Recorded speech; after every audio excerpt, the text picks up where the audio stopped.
chance for Stoll. He's gaining. He's not going to split them on the middle. He's going on board with John Uyan. Uyan's going to connect. He comes off the inside. There's no one, and he's going to finish. He tried his best. How did he catch it? John Uyan has caught it.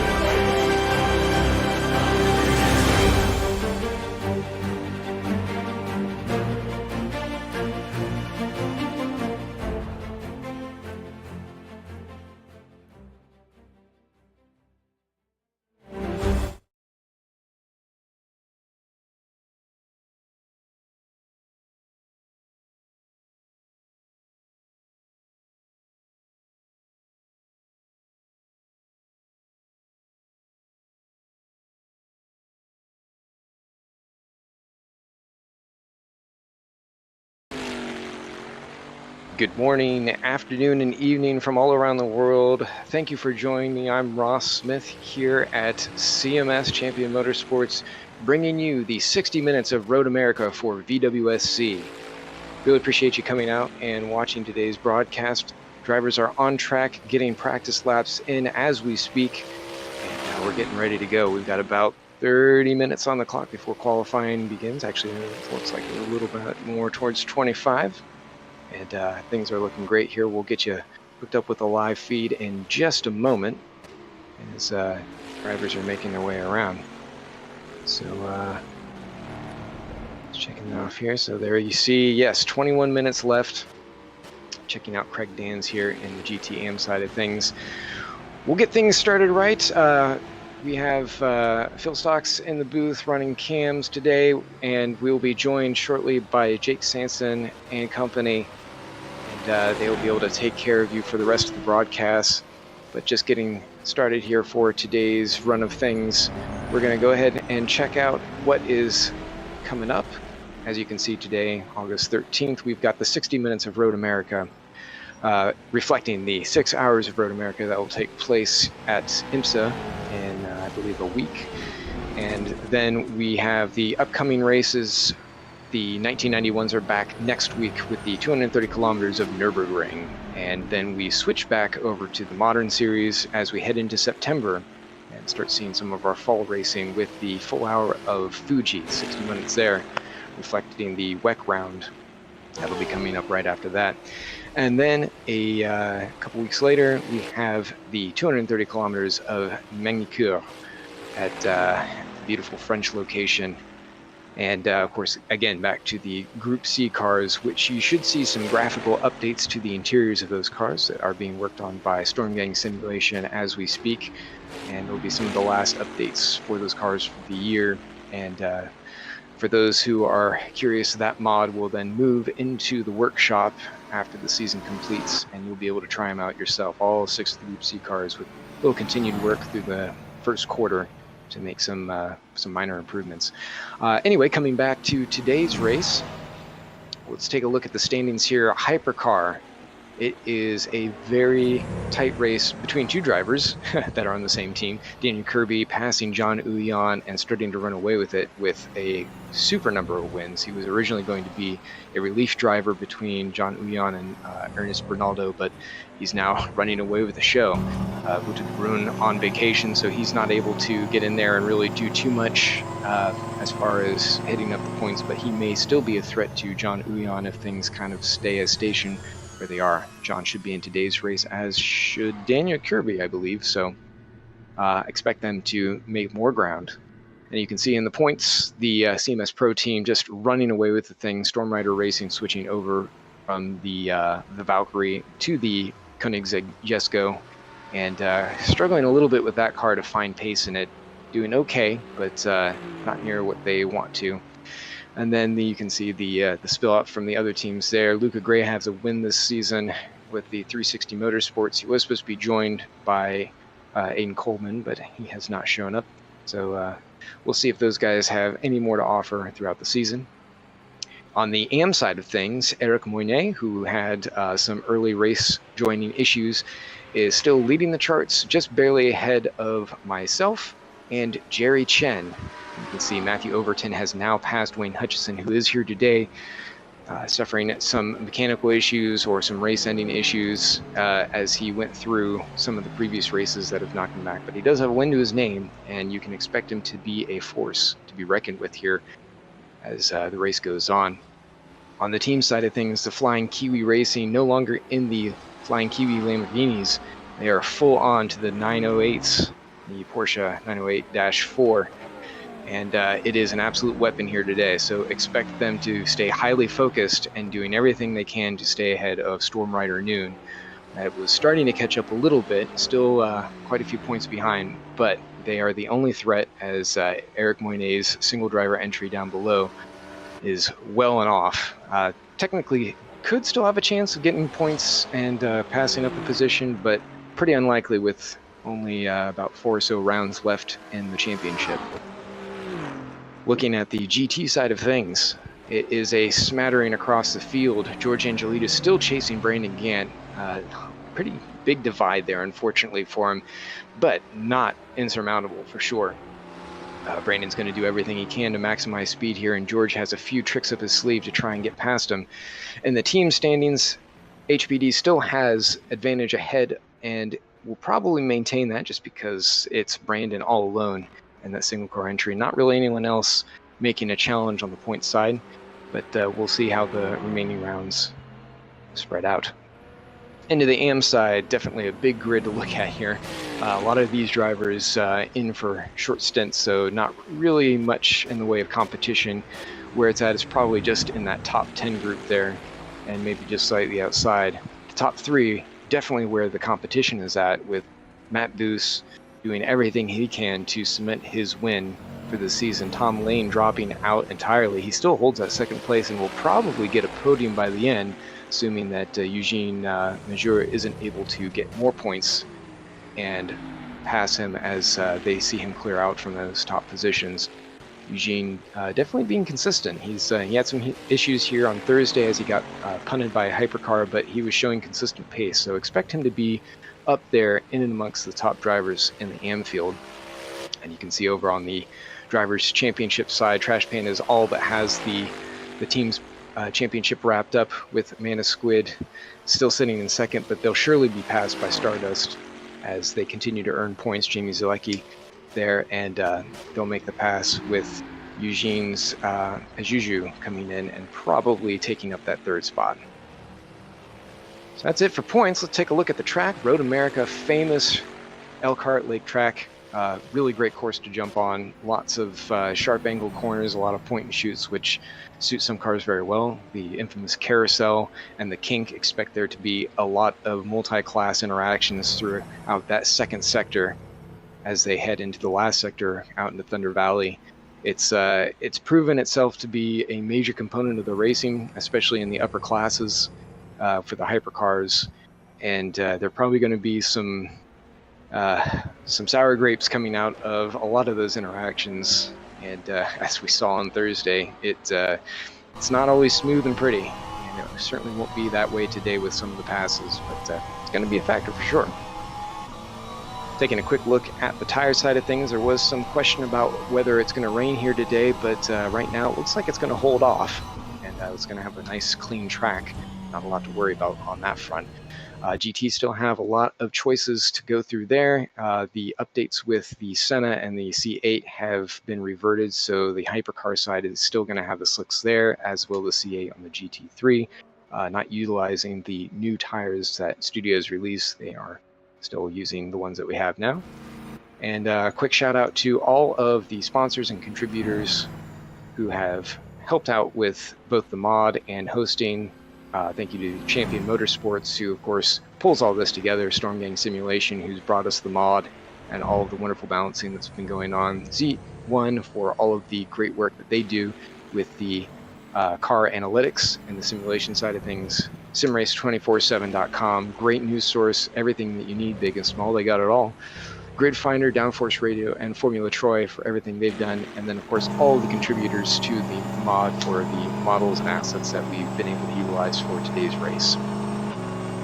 So again, yes, thank you to everyone here, and let's take a look and see what's happening on track. Wouter de Bruin out there running some times, getting used to his Imola.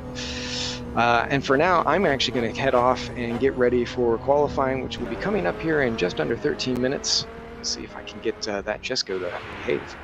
So enjoy the show. Good luck to everyone joining in, and we will see you on track in just a few minutes.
Greetings.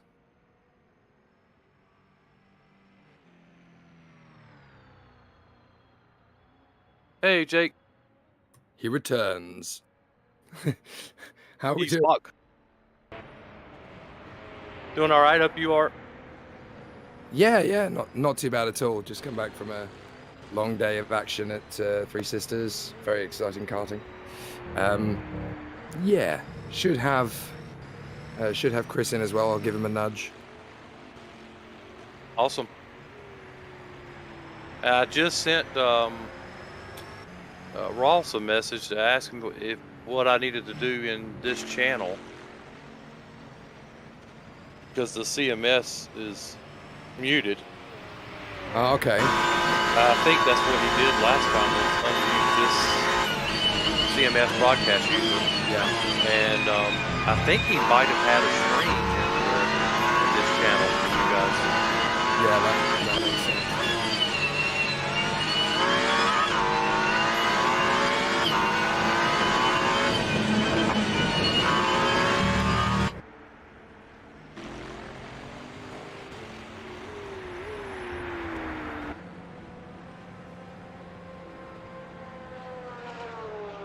And I'm right in thinking the race is just 60 minutes in length, yeah? That sounds correct, yes. That's good.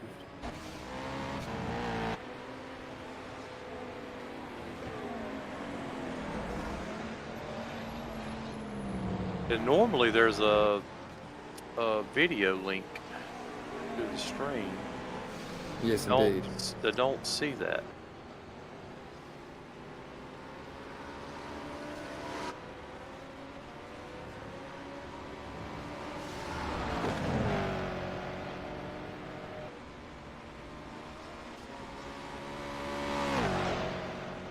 But you need that as well, don't you? Yeah, otherwise, obviously, I can't see what's happening. Right. But usually Ross or somebody similar has a video stream that I can see. I know he was. I feel like he was turning the one on in Discord, but I also, he normally would post up the broadcast link, and it has you know, obviously the information about the link and all that stuff. Let me tag him real quick, see if he can post something up real quick.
Okay, yeah, we should be okay now. Yeah, I just wanted to make sure that I was doing that right. I just need to unmute the CMS broadcast and shouldn't it be deafened?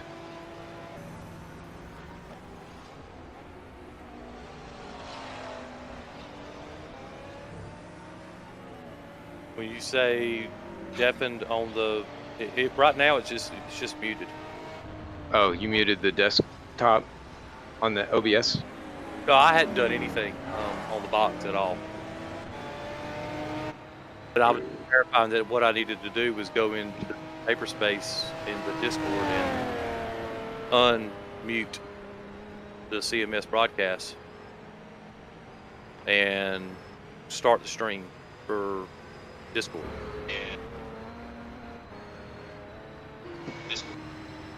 Yeah, it's live right now. You got to mute the CMS broadcast. Or definite.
Greetings, everybody. Hello and welcome to the Virtual World Sports Car Championship. It is great to be back with you once again. A fabulous race day awaits us in the Virtual World Sports Car Championship for the Hypercars and GTs of the 2022 variety. I'm Jake Sanson, beside me is Chris Milbourne, and it's time for 60 minutes of Road America, one of the most fabulous race circuits in the world, based around the Elkhart Lake, at a fabulous location for sports car racing. And with all sorts to play for here tonight, Chris, it really is going to be a fabulous battle once again. It certainly is, and it's great to be back as well in the booth with you, Jake. I know it's been a while, and well, the race seems to get later and later. It's currently 10 p.m. my time, but the sun is shining here on Road America, and of course, Road America's been in the news recently, especially the NASCAR world. Will not be racing in the Cup Series here next year. Instead, they'll be choosing the Chicago Street Circuit. Of course, it's always nice to race around here virtually as well. A very high-speed track as well. A lot of straights here at Road America. A lot of places to get it all wrong as well, where you're not careful. Especially now, we're along the back straight. This is the kind of bottom, isn't it? Down towards turn 12, Canada corner. And this is where the drivers will be called out, because this is a very, very fast part of the track. And you miss your braking points, even ever so slightly, you'll be up in the barrier, as you saw in the IMSA race not too long ago. Indeed, and we are in time qualifying at the moment, which has just under 6 minutes remaining. The GTs currently on track at the moment, of course, as they go out first, and it will be an interesting battle as the Ferrari versus Porsche battle has started nice and early. Norm Graf versus Matthew Overton, drivers starting to get themselves into the best line of the circuit, and it is already a fast run out of the blocks for Stephen Miller, who has popped himself up with a time of a 2:04. Then we have Dans, who has managed to bring the car through the Reptile Bentley into second, just 0.4 of a second away. Oh, Hagenars has gone fastest of all, though. So a very good run there from Roland Hagenars. The JR Corvette has gone onto the top spot with a 2:04.4. There's no stranger that an American car is out in front here, especially Corvette as well. They've already rather dominant around Road America over the past couple of years, although the Germans, the European manufacturers at time tried to take that throne away. But the American cars, especially that Corvette, seem to be glued down to the track. Of course, America, well, one of the few places that a lot of these titans of the industry test at is places like Road America. So, of course, the C8 is very glued down here to the track. But it looks like the Bentley Continental is now up at the sharp end of the field with a 2:02.588, 1.6 seconds up the road already from George Angelidis, of course, in his Acura NSX that we're used to seeing him in. We're looking here at Eugene Mazza in his 911 GT3R, currently 6th overall in GT. Here is one of the Trash Panda Racing's, the Lamborghini Huracan Evo 2 GT3, which is now 5th fastest overall. Actually, no, I think it's a bit lower down in the deck, because it looks like we've shuffled quite a lot actually here. This is GT Am, isn't it? Yes, it would be GT Am, because look at Mike Bruce, yes indeed, who is 5th overall. So that would make him, where is he? He's 8th overall in GT. But the lead up front, 1.6 seconds, George Angelidis has just come across the line again, but not quick enough to take away the lead just yet. It's not to tighten up down in GTM, it's just 0.4 of a second between Hagenras and Zolechki. And then it is Miller, who's another 0.4 of a second back. So quite competitive again in GTM, Jake. It is very interesting to see how we've come away through things in a very interesting start to proceedings. George Angelidis in the Acura, going a little bit wide there, goodness me, coming off the hairpin. This is a very tricky part of the course. This circuit usually has an awful lot of parts of the circuit that really like to spit drivers out to the scenery. And certainly here today, it looks as though we've got that same issue cropping up again. Neto from Angelidis, Gonsalves, Walker and Gant in the top 5 of the GT Pro category. Then, of course, Hagenars leading the way at the moment in GTM from Zalechki, Miller, Dans and Boyce. With only 3 minutes left in the session, there's not a lot of time to put not a lot of laps into these cars. The Hypercars are probably going to go well under 2 minutes for the lap time here. It is a very tricky one. Setup is quite crucial, because you've got this big dynamic going on between the long, fast straights and then these tight sweeping corners, many of which actually change in camber and elevation midway through the apex. Yeah, and this, as you said before, it's going to be no easy feat here to get a number of laps in during qualifying. 6.4 kilometers in length, 14 corners. It doesn't sound like a lot, and of course it is not the longest track we've raced on this season. Of course, we've raced on Le Mans a couple of weeks ago, but here in Elkhart Lake, it is quite a significant amount of track that we've got to navigate our way through here. And as Jake mentioned, the elevation changes here, very, very interesting. You need to really play well in there. You can see a subtle change there out of turn 1, where you kind of got a little hump that you have to crest over, then you go down towards turn 2, which is a very slow right-hander, then it's a nice long straight all the way down with multiple elevation changes, not just in the corners, but as well on the straightaways as well. But the most interesting one has to be the exit of turn 14, because what you think would be just a straight run towards the finish line. No, it's not. It's straight uphill towards the finish line, which can really catch out a number of drivers. Here we're looking at Stephen Miller, the pace setter earlier on, but has now dropped down to 3rd overall in GTM. It's Zalechki now who rules that category by 0.3 of a second so far. 11.5 minutes to go, so still plenty of time left on the clock. Although we're only at 2 minutes at the moment, we do 2 times... got to get the calculator out here. We should have enough time for, say, give or take...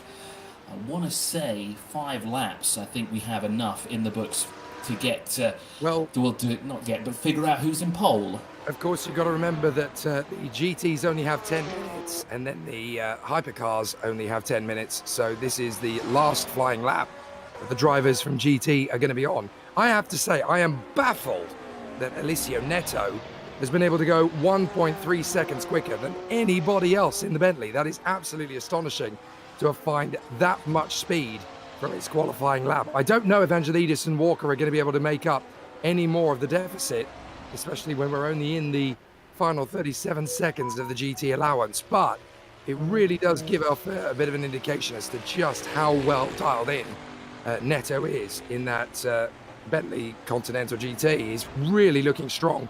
1.3 clear of George Angelidis at the moment. Walker in 3rd place in the category, then Gonçalves, then Gant. And then, of course, we have Hagenars on a 2-minute 3.7. So Hagenars has done an exceptional job there. Not only is Neto quicker than anybody else in the GT Pro, but Angelidis is not even as fast as Hagenars in the GT Am category.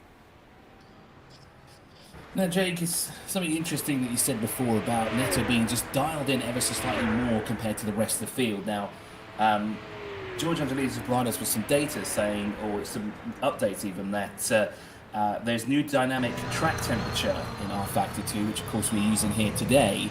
Now I wonder if this is playing a key role in this, because of course it's got adaptive temperature, and it can go up and go down depending on where the sun is in the sky. And yeah, we might be doing it virtually, and yes, we could, I guess, simulate it in a way where the sun is always in the sky. However, we're going to simulate it in real time.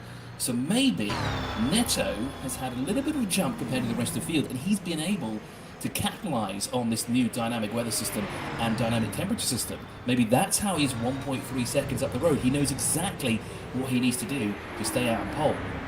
Absolutely right. I mean, the drivers that have got used to this new format, this new system, and this new development nice and quickly are the ones that are definitely going to take advantage of it on a circuit like Road America, where you've got so many opportunities to get it wrong. Just having that little bit of noosh and that little bit of know-how compared to some of the other drivers getting used to this new temperature system is obviously where things are going to come into account. So Brandon Gant has finished off in the Nissan. He'll park the car as now the Hypercar drivers are heading out onto the circuit. Looks like Graf has just gone out there onto the course. And the last one obviously will be John Huyan of the Hypercar runners. We're looking at Norm Graf in the Ferrari FXXK Evo. I would not be at all surprised if Norm Graf pushes for a pole position this time. The Ferrari FXXK is one of those cars with its slightly dynamic wheelbase. They have a really good chance there of putting the power down nice and early, but should be quite strong in some of the slower bends as well as on the straights. So the Ferrari has a good opportunity here with Norm Graf. If he can get a decent lap in, then the all-round nature of this FXXK Evo should actually come into play on this circuit. Yeah, and I noticed there with the GTs now coming into the pit lane, letting the Hypercars loose on Road America. Gonçalves took 4th position at the line away from Walker. So that was a last lap effort there to sort of climb his way up the order. So he'll start the 2nd row of the grid in GT category. I've noticed that the track temperature is 52.7 degrees centigrade. That's mighty warm out there. As we're looking at Brian Hall who's brought his Starry Night Lamborghini back out to shine again. Beautiful paint scheme. We noticed a couple of weeks ago as well, based off the... it's the famous artist whose name escapes me. Leonardo da Vinci, I think it is, who painted that originally. It looks absolutely fantastic. Probably looks a lot better actually during the nighttime, like it did at Le Mans not too long ago. But Brian Hall here looking for a strong start here. But as I said before, it's going to be quite tough to catch the back of Norm Graff here. Of course, qualifying conditions a little bit more different. There's not too much to worry about in terms of traffic in front of him. It looks like he's got a lot of clean air behind and in front and behind at the moment as he's essentially he's flying his way through the back part of the track here. Now he's working his way through sector 2, and here's where things can get a little bit tricky. And you put 2 wheels off the grass, but if you put 1 wheel off the grass there, you're losing heaps of traction, and that could end your hot lap pretty much immediately. Brian Hall there really pushing it through that section. That, of course, was Kevin Bottoms. He was working his way through now into the final sector and up to the right-hander, and you can see that incline there. It's not steep. Yes, it is steep. It's mighty steep. It's not shallow, I think is the correct word that I'm looking for there. And it can really be intimidating when you come through that right-hander, Jake. Indeed it was. And a very solid opening gambit there from Brian Hall, 149.307. Very clean across the lap and very smooth as well. Even when the back end starts to get a little tail happy, Brian Hall is very ready on that throttle pedal and just very delicate application on the steering to get the car lined up out of the corner. Nice and balanced, and a very decent start to open up the gambit. Overton has popped in at 147.8. But yeah, I'm glad you picked up on that beautiful paint scheme that Brian Hall has in his car. Leonardo da Vinci, of course, the man who invented the helicopter. One of the first drawings of one. Wout de Bruin, the Pagani Imola, coming through 1.7 seconds off the pace of Brian Hall for the moment. But of course, that is only in Hypercar Pro. We haven't really had the proper Hypercar Pro lap times in there. You've got to remember that Hypercar Am have come out of the blocks a lot quicker than the Hypercar Pro to start off with. So Wout de Bruin is definitely going to find a little bit more pace in that Pagani Imola with 5 minutes to spare. So there's still a long way to go in this qualifying session. Overton is getting out of the box nice and quickly. Expect a 1:46 time, I would think, from the Hypercar Pros as we watch Wout de Bruin. Look, even under braking, the front end wants to snake away. Here's the Koenigsegg Jesko in its beautiful IKEA livery. Ross Smith at the wheel. Looks absolutely gorgeous as he runs around in 5th position. They are getting dialed in with that car, having switched the brand mid-season. Yeah, it's interesting you noted as well that Hypercar Am have put the lap times in faster already with 1:47.886. It's 25 seconds faster than the fastest GT car already, and that's only just the beginning of qualifying here for the Hypercars. And again, we can't really discount Hypercar Am as really battling up front, because we've seen it in the past a number of times already. The Hypercar Am drivers have been really able to stick it with the Hypercar guys, and it's been quite an interesting fight here as well, as here we see the Koenigsegg Jesko in the traditional Swedish colours as he now faces the hill, climbs up, and let's see where Ross Smith will be where he'll be this time round. Will be staying 5th as he comes across the line now. He stays 5th for now. He does claw back a little bit of time, but 4.1 seconds is quite a lot to ask for. Now, granted, that would make him what? That would be a 151. Yeah, 151.8 that would be. I mean, it would be much easier to just glance left and actually looked at this timing screen in front of me instead of trying to do the hard math. But yeah, 151.889. Now, he was quick through the first sector, but it's sector 2 and sector 3 where he's losing the most amount of time compared to the Dark Thunder Racing of Matthew Overton, who currently leads the field now in Hypercar. Well, I say lead the field, but actually is looking for a front row starting position. As Matthew Overton, I think he is currently in the pit lane by the looks of it, unless he's making now another flying lap. Yes, he is. He's coming back out now. One more chance essentially. Will he have enough time to get across the line though is the question. So he come out about 3:10. If he's doing, or if they're doing 1:47, he should have just enough time. I'm going to say it's a rather gorgeous looking car. It's got certainly a throwback to the Group C era. It's a very long and well, curvaceous body here. But of course it has all the new fitments from the new Porsche lineup, including the 919 Hybrid. And of course their return to IMSA Racing as well.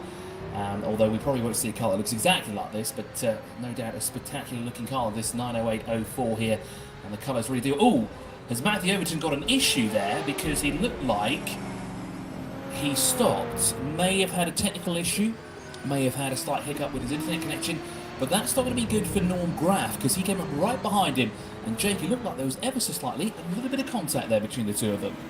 Yeah, it's definitely something to keep an eye on as we go into the racing a little bit later. I don't know whether that was an issue, a glitch from Matthew Overton, or whether it was just a slight correction of something. So Norm Graff got away with that one. But still, I am a little bit perplexed as to why the Hypercar Pro drivers are actually not as fast off the blocks at the moment as the Hypercar AMs. I would have thought we'd have had that fast time to overtake them by now, but certainly the Hypercar AMs have got up to speed nice and quickly. And it is unusual but not impossible that the Hypercar Pros are just not quite going to be able to pull the perfect lap together in order to outclass the Hypercar AMs. Mind you, having said that, Norm Graff and also the Porsche behind him looking very, very strong indeed on this lap, and possibly going even quicker than we've seen from them before over the line. Norm Graff starting the final flying lap rather than completing one. So obviously a little bit of a headache there for the drivers. And straight away, look, into turn one, Norm Graff has binned it in the first corner, so he is not going to go quicker than Matthew Overton. So Overton in the Hypercar AM category is actually going to get the overall pole here, unless someone like Brian Hall in the Lamborghini or Ben Borman or Wouter de Bruin can actually smash 1.7 seconds off their respective lap times. Yeah, that's quite interesting, because we would have thought he would have kind of got himself a little bit of redemption there in that very final lap that he could have done in qualifying, but it just seemed to not come his way at all. Maybe that contact was sort of the start of things there at the halfway point of the previous lap, and he just thought, you know what, no, I'm going to have to... well, actually, there's no real way to look at it, really, because like you said, he binned it going into turn one. He could have recovered, although he would have lost a lot of time, so it probably would have been better. And it looks like Brian Hall has just taken the lead in Hypercar, which means he will be the pole sitter in that category, albeit he is still 0.6 of a second slower than Matthew Overton. Brian Hall will start, will share the front row of the grid with Brian Hall and Matthew Overton, but it's 0.5 of a second between the two of them, which is quite interesting. Brian Hall was actually cooking through Sector 3 as well that time round with a 30.608, but still he hasn't been able to match that time. Now I wonder if Matthew Overton's got a little trick up his sleeve here, as he's actually going quicker yet again here, because he's gone green through both Sector 1 and Sector 2, so that is definitely a plus in his term. Now he's coming across the line now. Can he improve his lead further? Further across the line now. Does he go faster? Well, he's gone straight into the garage. He hasn't even waited at all. And he has not gone faster. No, he has not, because he's still 0.5 of a second ahead. And it's more or less the exact same time. Eric Monet does move up. Moves up into 5th position overall. And 3rd in Hypercar AM. Pushes Ross Smith down into 4th position for the time being. But Ross Smith here still on a flying lap at the moment. Let's see what Ross Smith can do on the very last lap here. It's not showing that he's gone through Sector 1 though for some reason. He certainly has, because he's currently in Sector 2. Now does this lap actually count for Ross Smith? And if it does, or if it doesn't, why is he going at full speed? Is the question. I think maybe just to get a feel for the track here on the very last lap of qualifying. Very interesting why you've got no sector times. We've got Wouter de Bruin out as well. So we actually have two drivers who are still vying for a position here. Both of them in the hypercar categories. As Ross Smith will come through the final corner now. So he's currently 8th overall in class, and he is all the way, 8th overall in the race. So he's on the 4th row of the grid. Can he improve when he comes across the line? No, he doesn't. What can Wouter de Bruin do when he comes across the line in the Pagani Imola? He will start in... He does improve at the end there. And he will start on the 3rd row of the grid in 3rd in Hypercar. What a very interesting qualifying session with Hypercar AM out-qualifying Hypercar by almost 0.6 of a second. It's 5.82 at the line. This is going to be mighty interesting, Jake. We're going to have a Hypercar and a Hypercar AM sharing the front row. Well, that's the thing as well. And what you've also got to take into account is that this race is one of the shorter races in the calendar. So they've only got 60 minutes of racing in this one. So it's definitely going to make an interesting spectacle for whether it's going to be the Hypercar pros or the Hypercar AMs that are actually going to have the better race over the over the 60 minutes of the course as well. So that's another thing to take into account. Obviously, the warm-up is about to get underway, but we've obviously got a lot of different things to talk about. So an interesting situation for the competitors. I want to talk championship because obviously we're in August, so it's getting closer and closer in terms of the fight for the championship battle. So we obviously have to take that into consideration coming into this one. Excuse me, my voice really is desperately trying to hang on. It's been a very busy day for me already. So we will try and get to the end of proceedings despite all that. It's going to be an interesting one in terms of the battle for the title race. In the hypercar category, John Uyan has a really good chance of taking the lead here because Dan Kirby is once again absent. So John Uyan, Wouter de Bruin, and Brian Hall are the drivers who are definitely going to make the biggest step forward. But watch out for Whitehead and Borman in the Koenigsegg Jescos. They are there or thereabouts in terms of their pace. But this does look like it's going to be a chance for the man in 7th in the championship, Norm Graf, in the Ferrari to really make a leap forward. Now, Dan Kirby has 20 points advantage on John Uyan and 18 on Wouter de Bruin. So there's a lot of pressure on John Uyan and de Bruin to bag decent points here. There's absolutely no pressure on Dan Kirby because he's got that 20-point cushion. He doesn't have to worry too much about the after effects of this one because he knows that John Uyan has to win this race if there's going to be a change of positions in the championship fight in Hypercar Pro. Hypercar Am is actually slower. Hypercar Am is actually faster so far than the Hypercar Pro category, which has obviously been an interesting spectacle coming into this one. Eric Moyne only has a 6-point advantage over Ross Smith coming into this round, and he's already 3rd coming into this one. Jerry Chen and Matthew Overton, the two Porsches, have gone quicker than him in time qualifying. So the Porsche definitely seems to have the edge, whereas Moyne in the Lamborghini is almost on the back foot coming in. Now, it's interesting what you said about John Uwan here, because you said that he needs points to score so he can bring himself back into the championship hunt. Now, he's going to have a lot of work to do because he's starting on the 13th row of the grid. He's down in 26th position. Doesn't look to be that qualifying may have got his way at all. To kind of think about, I don't even think we saw him out on track, kind of think of it. Let's see what happens during the warm-up session, because it looks like no one's actually got out either during warm-up at the moment. Now, I haven't seen any notes anywhere to say there's any issues or anything, but it seems kind of odd. You would have thought that a lot of drivers would be scampering to get out here in as much time as possible out on track. But yes, very interesting here that the Hypercar AM category will lead the field from Hypercar, from GT and GT AM. So things about to get very interesting here on one of the shortest race of the calendar. 6.4 kilometers, 1 hour of racing. Track temperature is actually going up. We've just gone up to 53.5 degrees centigrade. So in the past 20 minutes, we've gone up by around 7% track temperature. 7.7 degrees centigrade of track temperature here. And it's only going to get warmer as we progress closer to midday here at Road America. 16 or just over 60 minutes on the clock here for warm-up.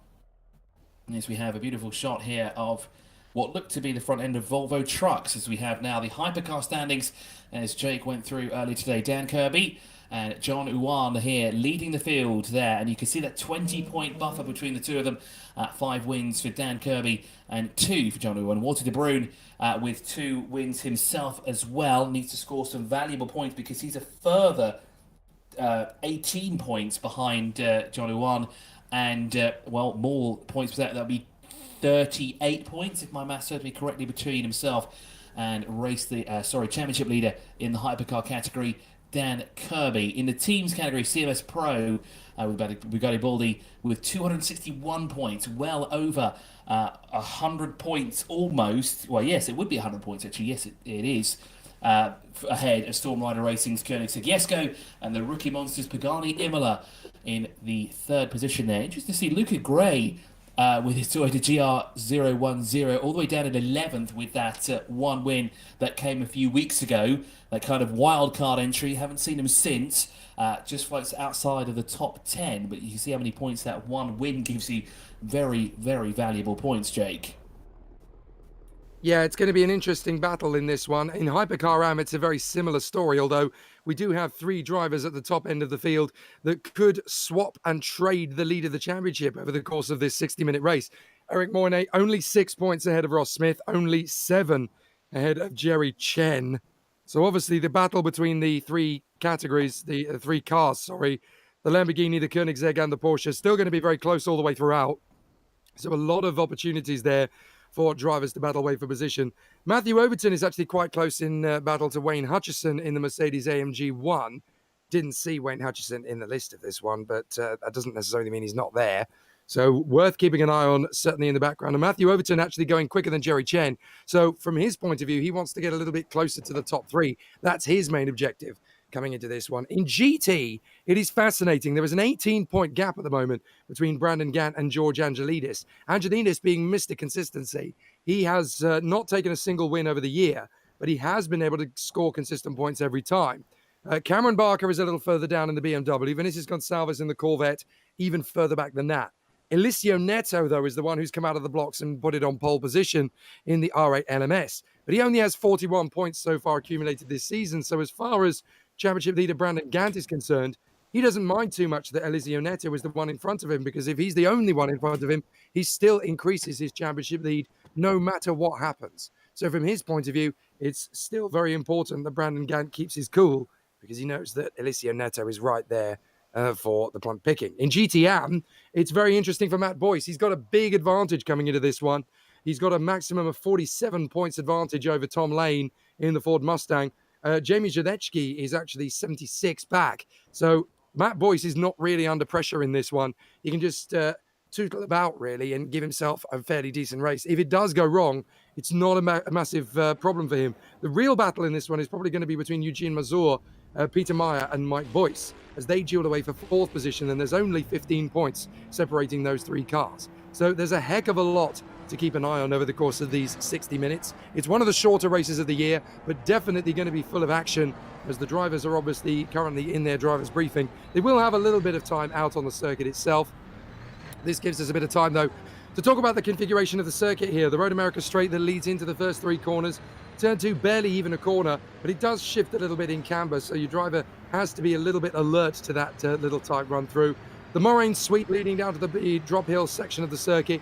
Then you climb up through to the square left at 6, up towards Hurry Downs, where you drop down a little bit more out of the right-hand flick at turn 7, then into the square at left at 8, and then through the carousel. This is a really tricky corner to get right, because just as you feel like accelerating, the corner tightens up a little bit more again on the radius. So you have to be so patient and very delicate. Hug the inside curb before getting back on the power, about 3/4 of the way through the carousel. Then up towards the kink, through 11. You've got to lift the throttle here in a GT. You can't really keep it flat. In a hypercar, you've got to be so brave and absolutely perfect on the trajectory if you get that. Then kettle bottoms through the left flick, up towards Canada Corner, another square right, then dropping along that little bit of the section, up Thunder Valley, in through Bill Mitchell, and then into the final bend where you start that climb and that crescendo. It's a tough race circuit here at Road America, and it really does affect all sorts of different things in terms of the driver's mindset. Obviously, there are a lot of different problems that come in at Road America. The temperatures are high here, so obviously weather does come into it, although it is bone dry. So now we know it's going to come down to brake management, it's going to come down to engine management, and particularly here, traffic management. This is a narrow circuit, Chris. So getting past the traffic is actually going to be more difficult here than it would be at some of the other venues we go to. They certainly would be, and you know the key point here is kettle bottoms. That's going to be the real part there. You need to be very careful traffic management, because one wrong move, any tires go off track, that's it, you're going into the wall. That part of the track is extremely painful if you get things wrong there. Fatigue will certainly settle in quite fast as well with the amount of undulation changes all over the track. And again, 6.4 kilometers in length. It's quite a lengthy track as well, but 60 minutes, 1 hour of racing, it doesn't sound like a lot, but the fatigue will really set in here. Adaptive strategy as well. Adaptive strategy is always the thing that you've got to keep in mind when you're racing, because well, you might come in with a strategy, but when it comes to actual racing, 60 minutes, whatever, you're not sure what's actually going to happen throughout that. So, of course, the teams have to think on their feet, which we've seen a number of times over the past couple of race weekends. So plenty of challenges, plenty of action coming your way here at the Road America. Warm-up there is currently ongoing. We've got a few cars that have gone out and come back straight in. Larry Thomas is currently one of those circulating through Kevin Body. We've got a yellow in sector 3. Now, the third place car overall, it's Joey Chen, seems to be slow going through, well, that will be turn 14. He's actually going the wrong way according to the track map. So that might have been a quick spin. He's just trying to get his car pointing in the right direction, because you see now a number of the drivers actually going into the pit lane already here at Road America, as the yellow flag keeps waving on and off in sector 3. Now, it's not showing that anybody is stationary anymore.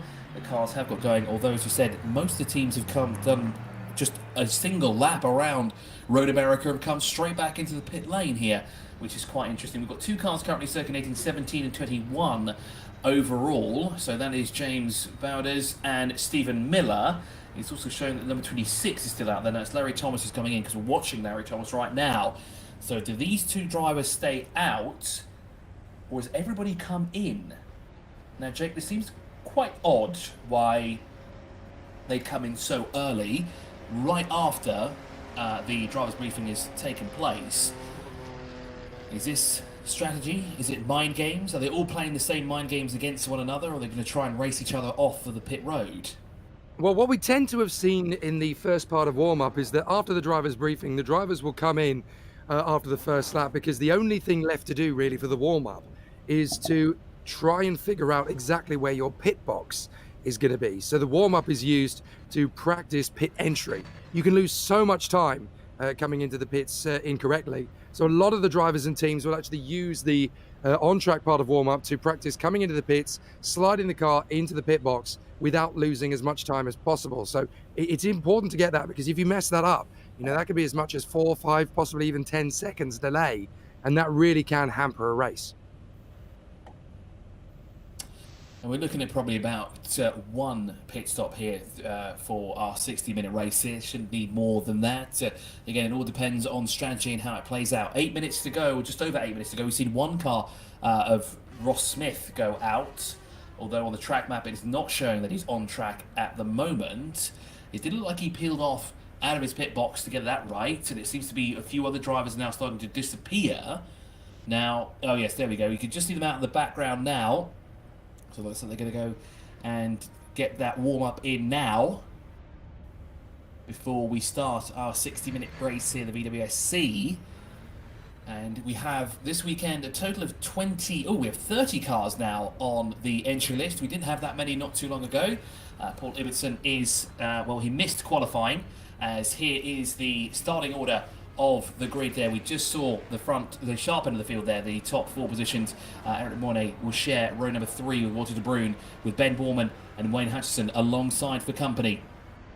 Then on row number 5 we have Jason Whited and Guilherme Benchka there rounding out the top 10, with Alicia Neto, the first of the GT runners, with Ron Hagenas alongside for company on row number 6. Brandon Gant and George Angelidis will share row number 7. George Angelidis there, the HPD Acura, leading the championship in GT for the teams category, with Vinicius Gonçalves on the row behind him. James Walker and Stephen Miller will share row number 9, and rounding out the top 20 will be Craig Dans and Eugene Mazur in the Bentley Continental GT and the Porsche respectively. Row number 11, Mike Brucey with James Bowders, with Stephen Brucey and Bruce Hopkins sharing the row behind. That'll be row number 12. Mike Bruce, of course, not too much to worry about here. Ed Jones and Johnny Wan will share the 13th row of the grid, with Larry Thomas alongside for company. And as we said before, we have 30 starters, so there's a few drivers that did not take to the to qualify. I know that Paul Ibbotson did join later on, but there is the odd one out there, and we're still looking at right there, the 111 in 26th position. John Uwan is going to have to play traffic mind games. He's going to have to find his way, find is probably the wrong word. He's going to have to carve his way through the field methodically to ensure that he can score maximum points here, because that's what he needs. He currently sits in the top 3 of the championship, and he needs to bag as many points as possible. He needs to be cool, he needs to be calm, but the temperature here is rising. Although track temperatures actually dipped down, the outside temperature has actually gone up to 17 degrees centigrade here at Road America, which would have thought the track temperature would have gone up, but then we had less cars on the road, so that would make more sense, wouldn't it? So 5.5 minutes remaining here in warm-up. We're looking at Larry Thomas, who's currently in the pit lane at the moment. There's Brian Hall, the pole sitter in hypercar category ahead of Norm Graff, who will line up in second overall in that category. Here's Jerry Chen in his number 66, the Flying Kiwi Racing Porsche 90804. And they have a beautiful livery on these cars as well. They look absolutely phenomenal out there on the road. As we anticipate the start here of our 60-minute session here at Road America. Here's one of the Koenigsegg-Jesko's, Ben Borman, in the 018. Looks like he's got a new paint scheme on his car for this weekend as well. There's Wayne Hutchison in the Mercedes-AMG 1. Now, Jake, if I'm not mistaken, well, I could be, because I unfortunately did miss last time out. This looks to be the first time we've had the Mercedes-AMG 1 out on track here, at least at Road America. I certainly didn't see it through time qualifying, so that's probably a very fair assessment. I didn't see Wayne Hutchison out on course setting a lap time, but certainly it's good to know that he's there, because obviously he is locked in that battle for supremacy in the Hypercar Am category with Overton, Chen and Eric Moyne. So he would have been a big own goal to be missing this one. There is Jason Whitehead coming in the Koenigsegg-Jesko.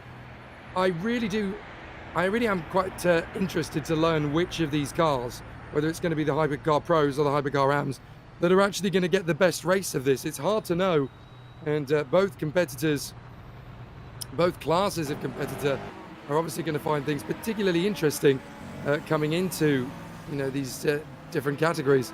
So I would suspect that we're actually going to have a very interesting dynamic of things. Hard to know who is actually going to get the best of it. A lot of this will come down to the start, of course, but certainly Overton and Chen in the Porsches straight out of the blocks and going quicker than their Hypercar Pro counterparts. But those Porsches really are quick around this place. They certainly seem to have a good center of gravity, good acceleration in a straight line as well, which will obviously definitely help their course. So a lot of teams, a lot of drivers will be pushing for that front end of the grid. But as you can see, we're starting to form up for the grid. And so all that speculation, all of that talk is eventually going to evaporate as we get ourselves ready for the VWSC 60 minutes of Road America.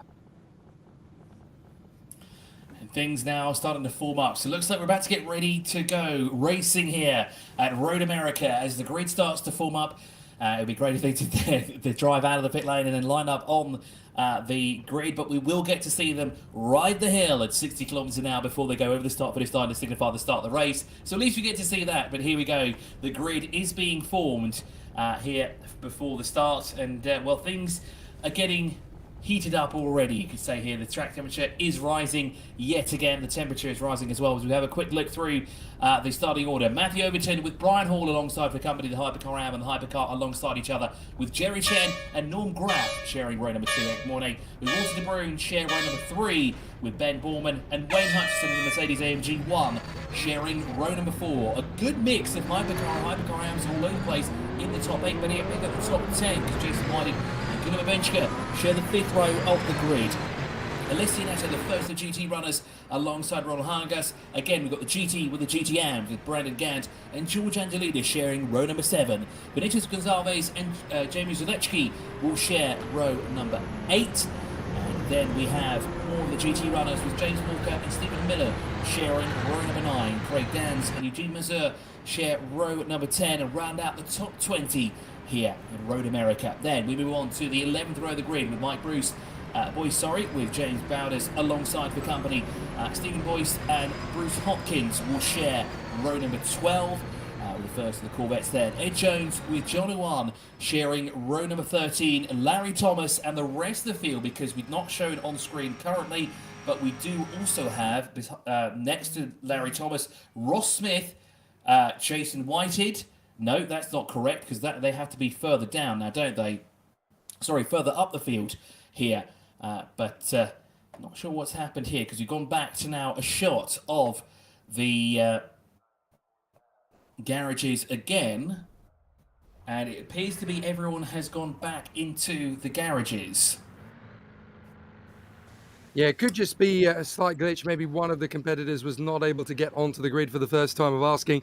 So just as a courtesy to try and give everybody a chance to boot back into the lobby, a chance for them to reset things. But that does give you the indication as to who starts where at least.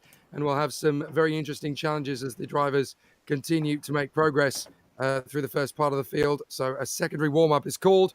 The drivers will reset as we get ourselves ready for the Grand Prix course of Road America. Just a whisker over 4 miles, 6.5 kilometers. So over the course of 60 minutes, you're probably looking at, I would estimate, about 28 laps, roughly, of the race circuit, because it's very nearly a 2-minute lap.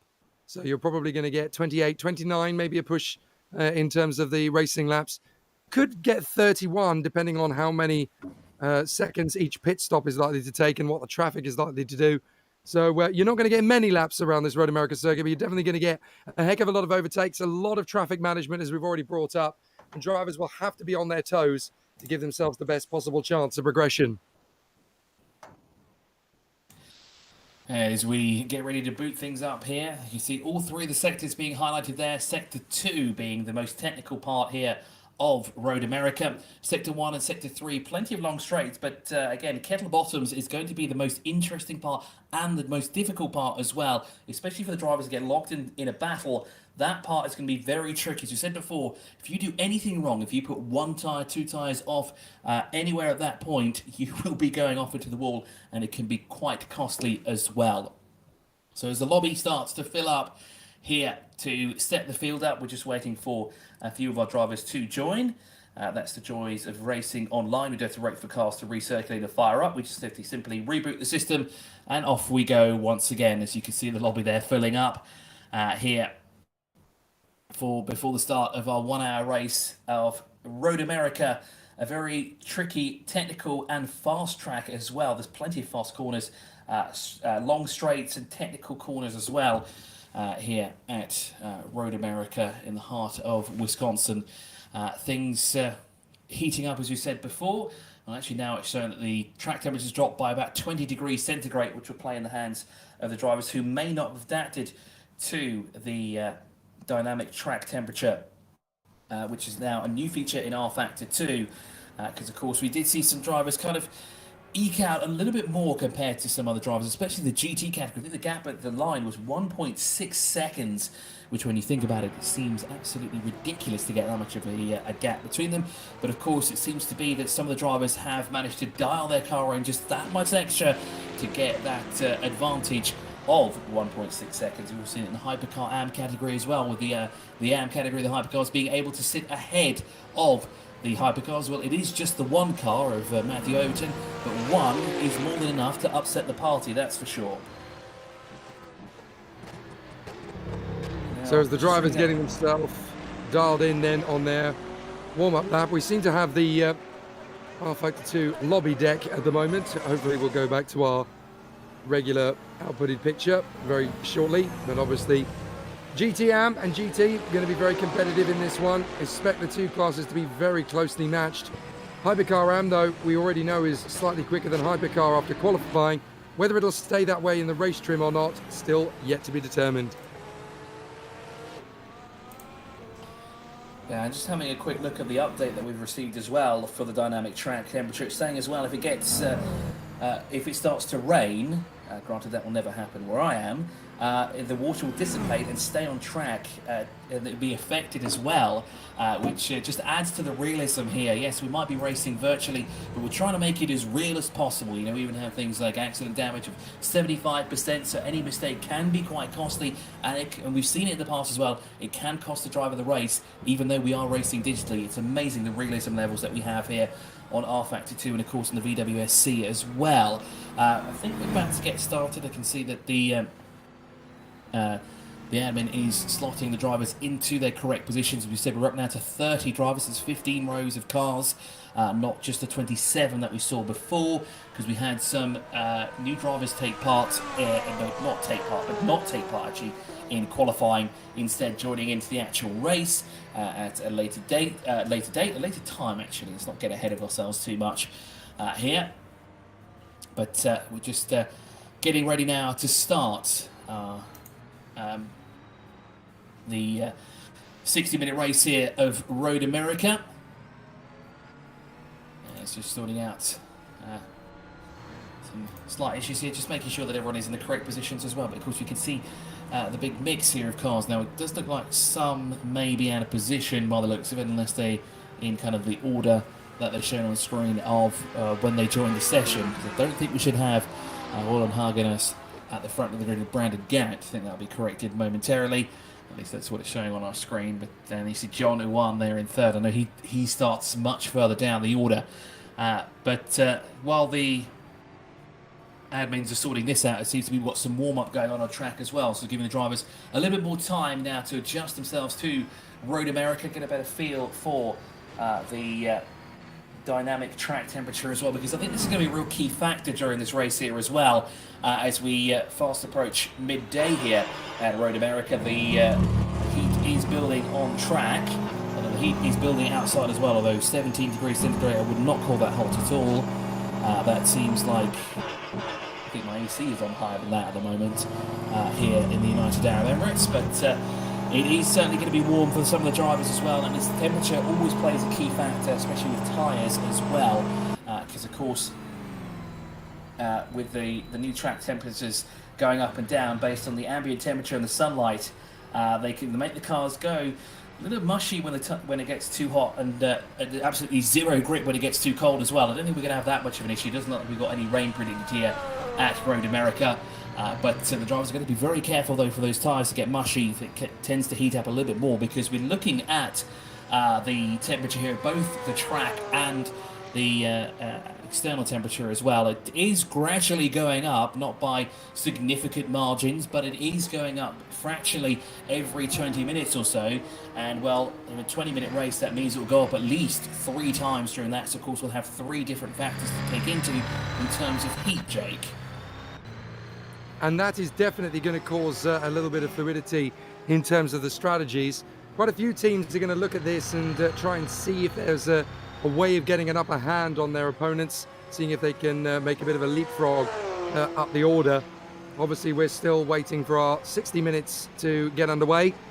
For those who are waiting patiently, good to have your company, but obviously we are not far away from the start, as a couple of the Hypercar Rams are getting the sort of pace that we were expecting to see from them. Just dial in at the start of the warm-up session. But yeah, tyre strategy is going to be very interesting now with this new temperature feature that is coming to rFactor 2. A lot of the drivers, I feel, are probably going to have spent the last couple of weeks getting used to it, trying to figure out where they can gain advantages, where they can make adaptations, and they can make things come more to them in terms of strategy. But you could see a little bit of creativity, as obviously the traffic is going to play a massive, massive role. Just look at the difference in speed between the Koenigsegg Jesko and the Porsche, between Hypercar Ram and the GT on that particular part. And it's, as you mentioned before, kettle bottoms. You've got to be so careful as you go through the traffic, and as you are lapped by the leaders as well, because it's very easy to drop it at that point. And the speed that you are trying to carry through that right-hand flick means that if you come into contact with anything at that point, it's pretty much a race-ending moment. Certainly is, and it's a very scary one as well. But it's not only that part of the track you need to be careful. Like Jake said before, it's turn 2 that can catch a lot of drivers out by surprise. Because yes, it is technically a corner, although on paper it doesn't really look like there's any sort of kink there whatsoever. With the undulation changes, it can really catch a driver out, and you've got to be ever so careful here, especially here. Now we're looking at Ross Smith, who's just going down towards turn 1.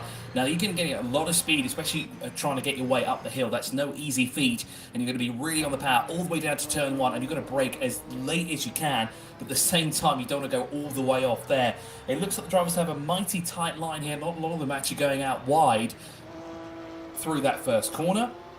And so now we're looking at one of the Porsches here.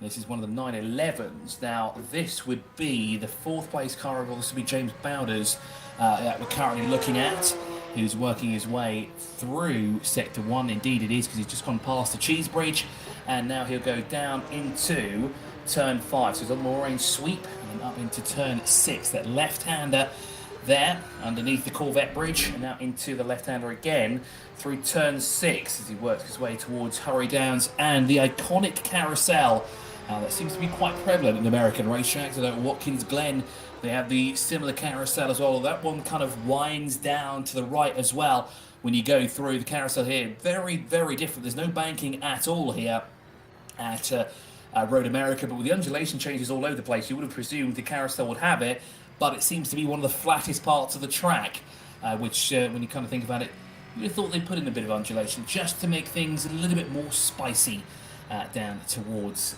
turn 9 and 10.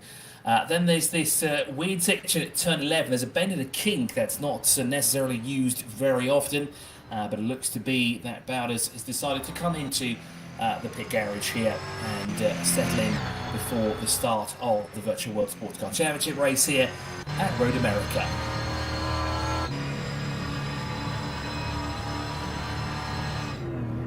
So we're moments away from starting here. Just waiting for a few things to be sorted out to ensure that people are in the correct places where they should be, because now we have a total of 30 drivers here today, despite starting with just 27 who actually set in qualifying lap times. Showing that Ross Smith didn't put one in down in 28th. Paul Ibbotson, as we know, joined later on, as did John Mayer in the Acura NSX, racing for HPD. As just aiming to sort a few things out here. At Road America seems to be the dynamic temperature has weaseled its way into our computer systems as well. But not to worry, our experts are on the case and will be sorting out rather quickly here at the 14 corner track here, Road America. Ooh, the second place car is actually going quite fast through sector 1. Now, who's that in second overall? Now, Walmart doesn't really count anything. It's Norm Graff who seems to be getting to grips with things here. Has to settle for second overall. Actually, he's a bit further down when it comes to starting when he's on the second row of the grid as well, down that way. But with this downtime here we're having at the moment, it's giving the drivers a chance to get to grips with Road America here as well. Track temperature's actually gone down. It was 53 degrees centigrade not too long ago, dipped down to now 52.4 degrees centigrade. As it carries on. Norm Graff again is going quickest through that second sector. Now he's tearing it through sector 3 at the moment. Purple through both sectors. Now, where was his lap time when he needed it during qualifying? As he's working his way now through turn 13. That's the Bill Mitchell bend, and up towards turn 14.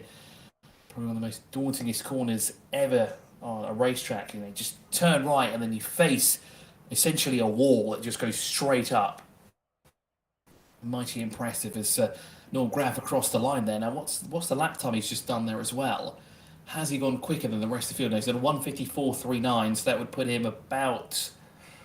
Ooh, is he 4 seconds slower? They did 1:46, yes they would. 1:46.974 is the fastest lap we've had so far.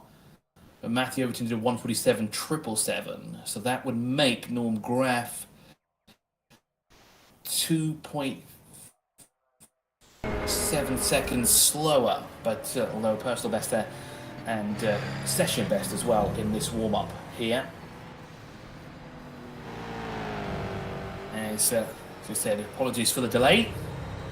We do appreciate your company though here before the start of our 60-minute race here at Road America.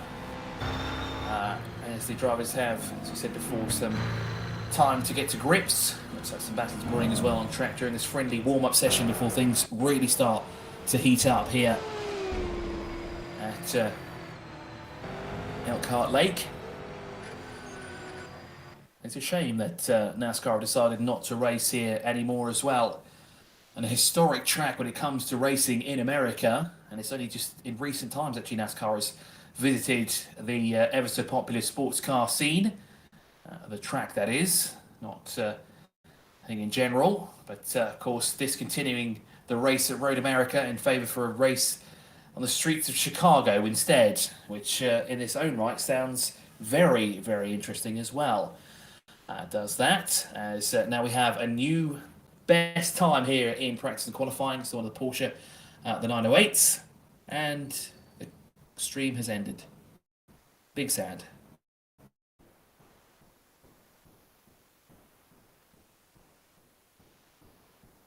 Ooh.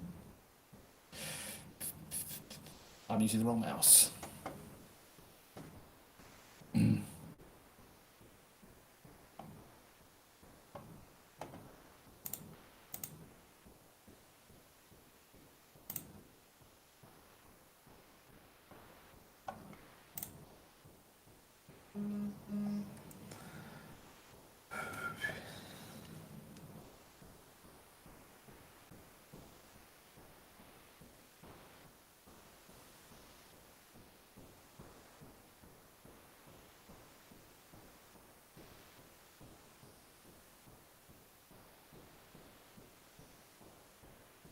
Sorry, guys.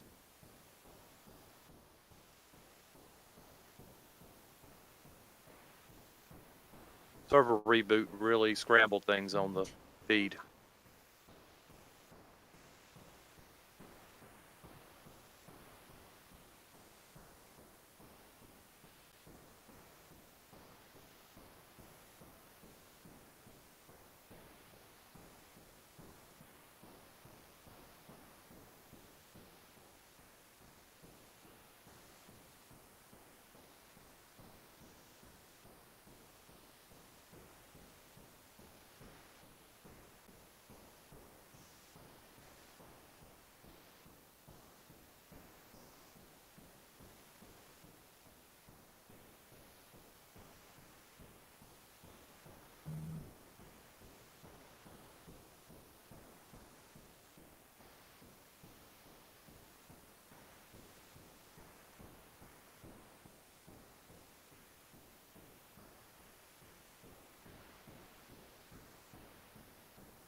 You got a copy, Jake?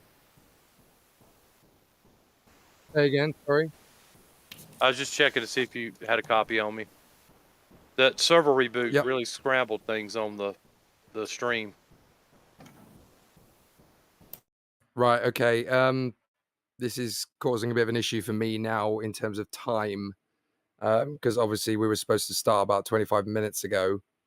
I'm not sure I'm going to be able to run to the end with this delay now, because obviously I'm on a schedule. I was expecting us to be wrapping at about 8:15 my time, which is in 45 minutes from now. Right. Yeah, I understand. And I apologize that we're not really sure what is Hmm. going on. It's it's doing some really, really strange stuff Right. right now. It keeps popping up telling me to connect to the broadcast machine, but I disconnected like 5 minutes ago, so I'm kind of at a loss as to what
attention grid, will all non-essential personnel leave the grid now?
Well, hello everybody and welcome to the Virtual World Sports Car Race here at Road America. We're about to get underway for a 60-minute race here, a 60-minute showdown, one of the quickest races we have on the calendar, and it's definitely going to be an interesting one here because we start things off with a Hypercar Am on the front row of the grid. Matthew Overton put the quickest time during qualifying, and he will share the front row of the grid with Brian Hall. Jerry Chen and Norm Graff will share the second row of the grid. Again, a Hypercar Am in front of a Hypercar. Things are getting interesting already. Eric Bonet with Walter de Bruyn alongside the company on row number 3, with Ben Borman and Ross Smith sharing the fourth row of the grid. Again, a great mix of Hypercar and Hypercar Am drivers. Then we're on row number 5, we have Wayne Hutchison with Jason Whitehead alongside the company. Gunnar Benchka and Alicio Neto, the first of the GT cars there, lines up on row number 6. Row number 7, Roland Hagenas and Brendan Gant share that row with George Antonides and Vinicius Gonzalez alongside the company on row number 8. Row number 9, we have Jamie Zalewski with James Walker alongside the company. And then on the 10th row of the grid, Stephen Miller and John Mayer will round out the top 20 here at the start of the race here at Road America. 21st, Craig Dans with Eugene Mazur line up on the 11th row of the grid with Mike Brucey and James Browders alongside the company on row number 12. Row 13, Stephen Boyce and Bruce Hopkins with Ed Jones and John Uwan, who's got a lot of catching up to do if he wants to bag some serious points here in his championship hunt, starting all the way down in 28th. And on the 15th and final row of the grid, Larry Thomas in the Aston Martin Vantage GT3 with Paul Ibbotson alongside the company. Paul Ibbotson did not put a time in during qualifying, hence why he's all the way at the back of the grid. Myself, Christopher Millward, with Jake Sands alongside here for company for this epic race here, a 60-minute showdown at the Virtual World Sports Car Championship here at Road America. 6.4 kilometers, 14 corners in total. This is going to get spicy. Certainly is, and obviously we've still got this incredible draw between the Hypercar Am and Hypercar Pro drivers. Not really sure or certain at this point who is going to be the fastest class of car. The Hypercar Pros were actually 0.8 of a second in deficit to the fastest Hypercar Am of Matthew Overton, so it'll be fascinating to see what Brian Hall can make of this off the start. The Lamborghini just didn't seem to get up to speed over the course of the qualifying. Whether it'll be able to get there through the race trim, that's going to be a very different situation. But obviously, they've only got 1 hour of racing around the course, so there's not a lot of opportunities to get yourself dialed in. You obviously have to make sure that the car is ready. So obviously, they're going to come to the grid, and we're off and underway. As into the pits immediately comes the Pagani, I think that is. That's a Giesco by the looks of it. It's the white, I'm not sure the numbers of the car, but into the pit lane, it's Ben Borman who's come in. Now, does he have a problem quite interesting if he does. Now, as the green flag wave, looks like we're back. It has up to indeed, speed. we're There racing. is Ben Borman has come in, which is very interesting.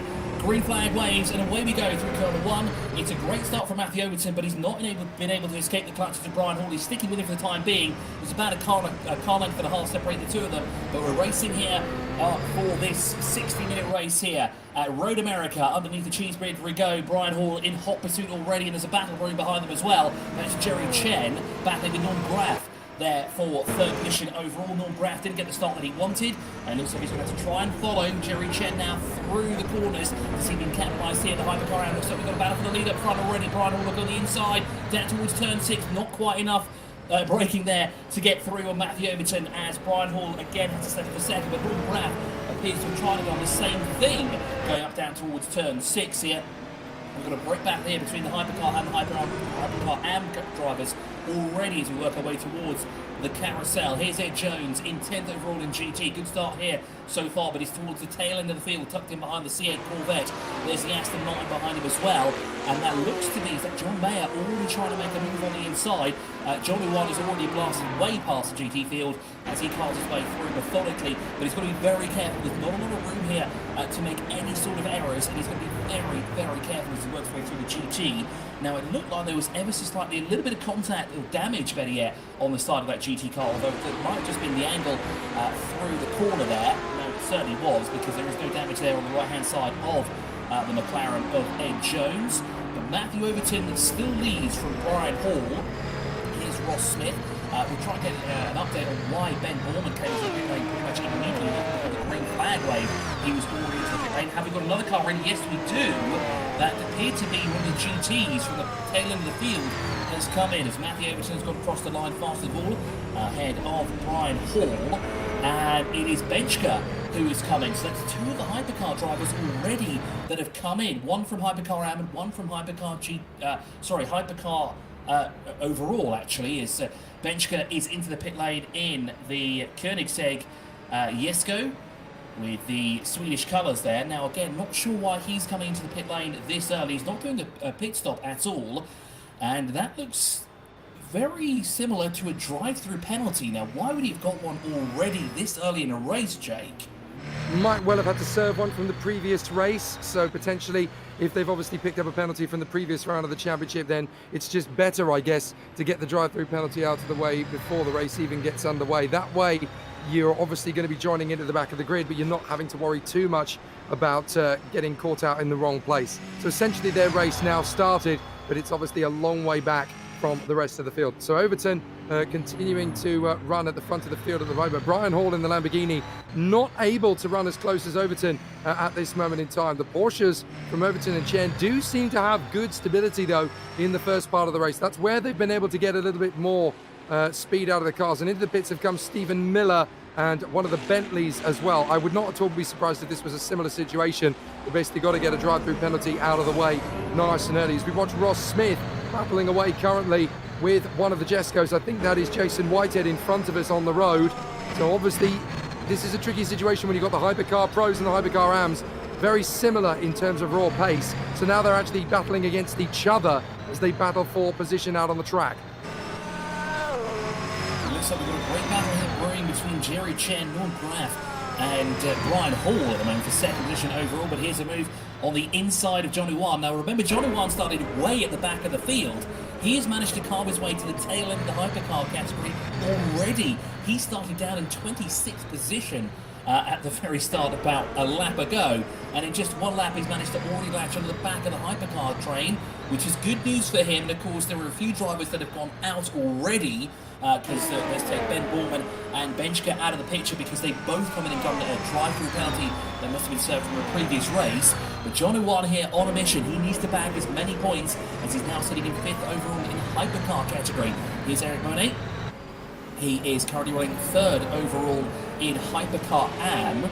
Now he'd be a bit further down the order because there's a Pagani Imola in front of him. That's Walter de Bruyn's car that's in front of him. So he is 3rd overall in his category of Hypercar. So I think Eric Monet would be in about 6th position as he's currently running at the moment. So we're only on the second lap of the race, and already things are getting quite interesting in. You can see the sheer difference of speeds. You can calculate about 25 seconds faster are the hypercar categories, the hypercar and hypercar am.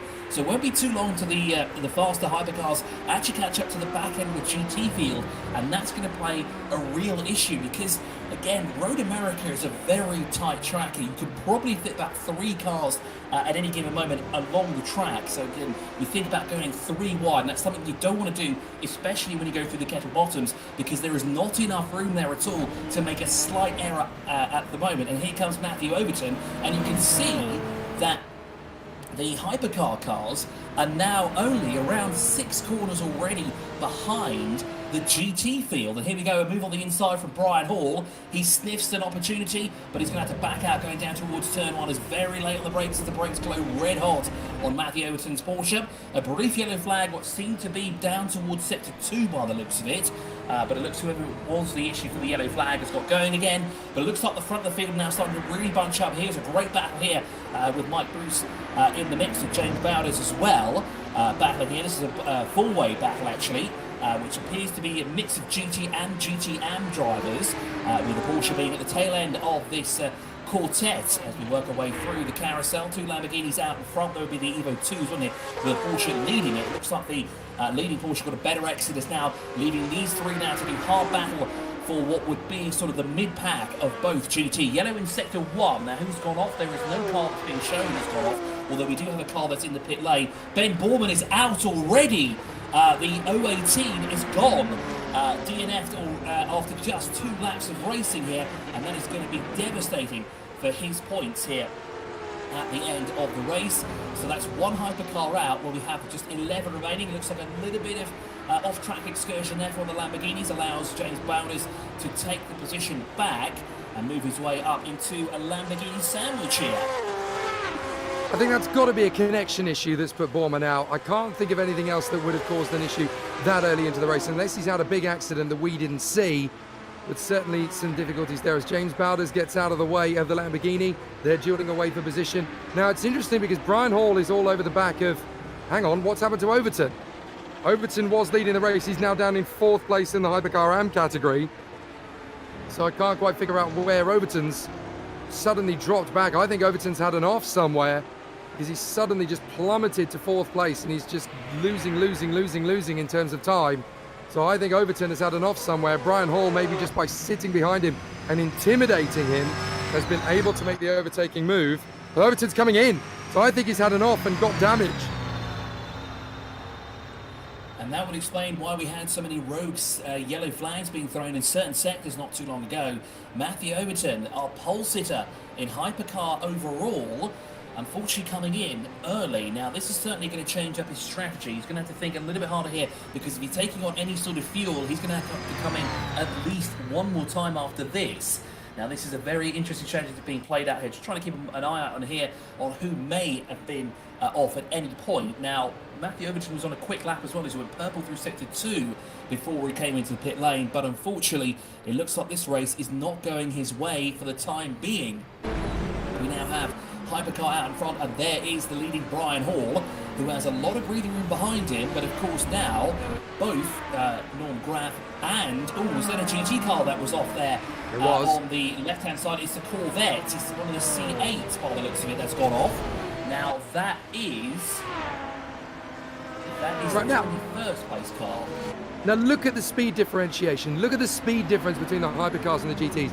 This is going to be the biggest issue. Is now that's a little bit of a twitch from Jerry Chen, and that's allowed Norm Graff to storm through in the Ferrari. This is what we were talking about. The speed differentiation between the GT and the Hypercar is so stark that the Hypercars are definitely going to get caught out more than once through the course of kettle bottoms and on the way out through Billy Bennett. There's a lot of opportunities here where drivers are going to have to come off the throttle at an unexpected moment, and that blip is going to change things. So there's no way that Brian Hall has got this race won up front. He's got so many obstacles to try and overcome before this race is run. But it is interesting that Brian Hall, I think he just forced a mistake from Overton.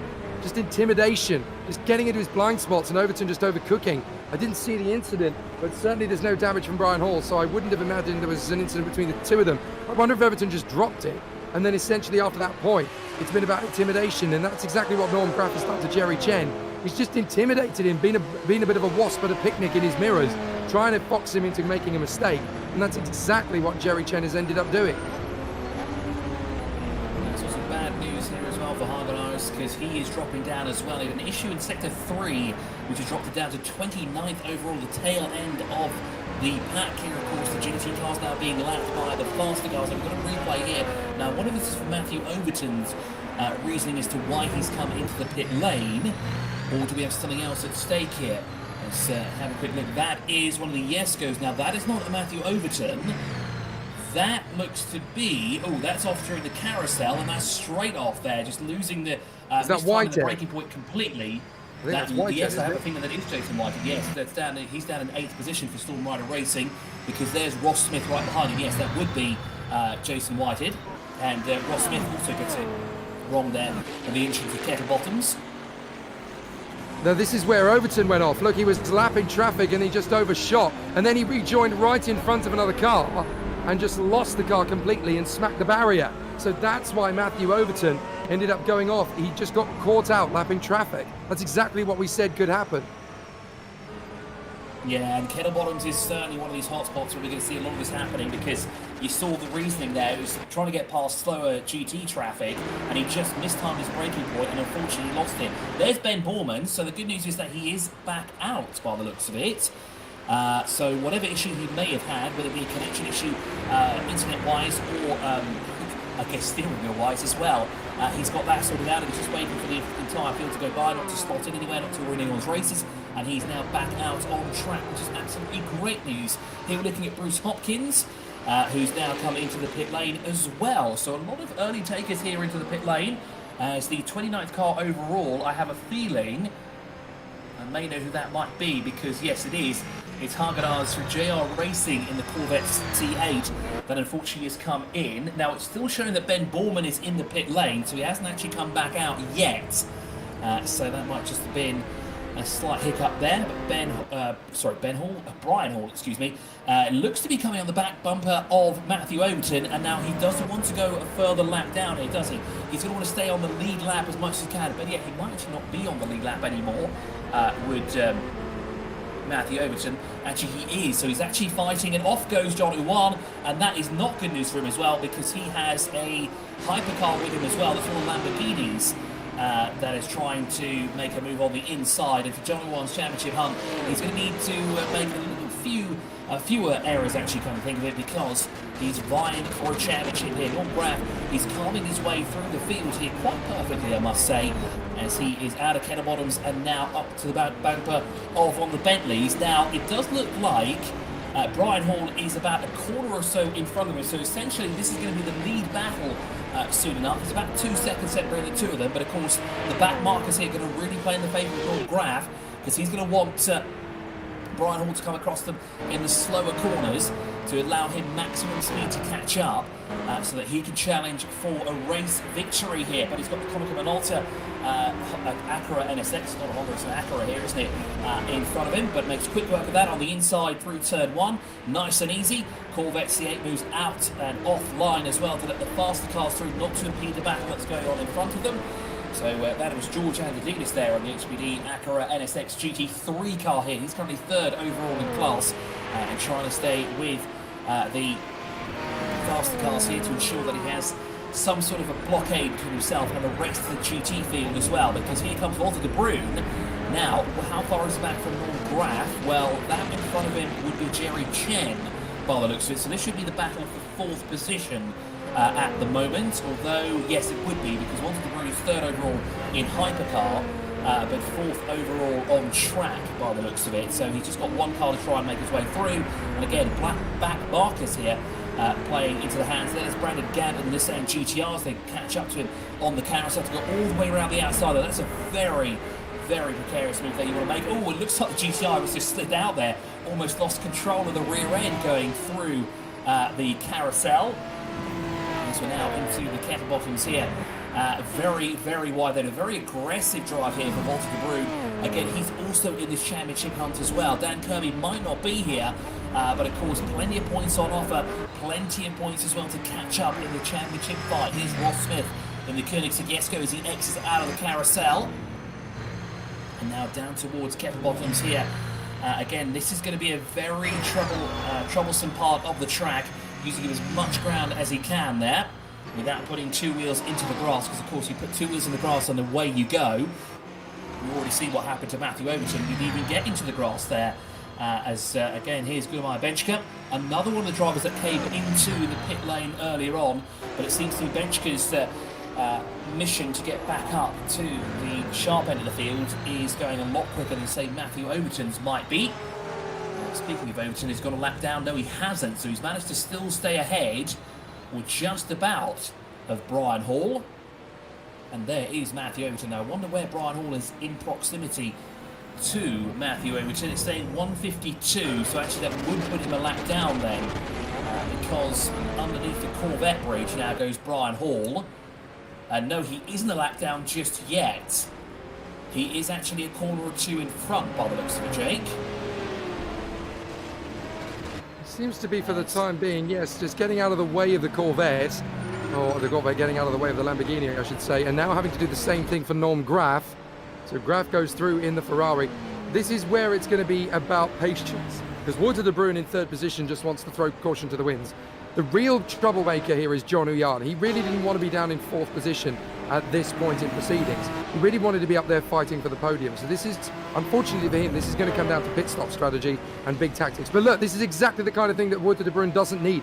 He doesn't need to be tripping over the Hypercar AM drivers while trying to lap the back markers. But this is now his fate. He's got to hold himself very much accountable here, lining up behind Jerry Chen in the Porsche. So Jerry Chen has got to hold his position. Walter de Bruyn just needs to balance the Pagani, not worry too much about the adverse effect of being in the dirty air, being in the wash of the car in front. Just got to try and keep the car patient, keep it stable, so come back up the hill once again. This is where things have got to be very delicate indeed for Walter de Bruyn. It's so easy to drop it. There is John Huyan in the background.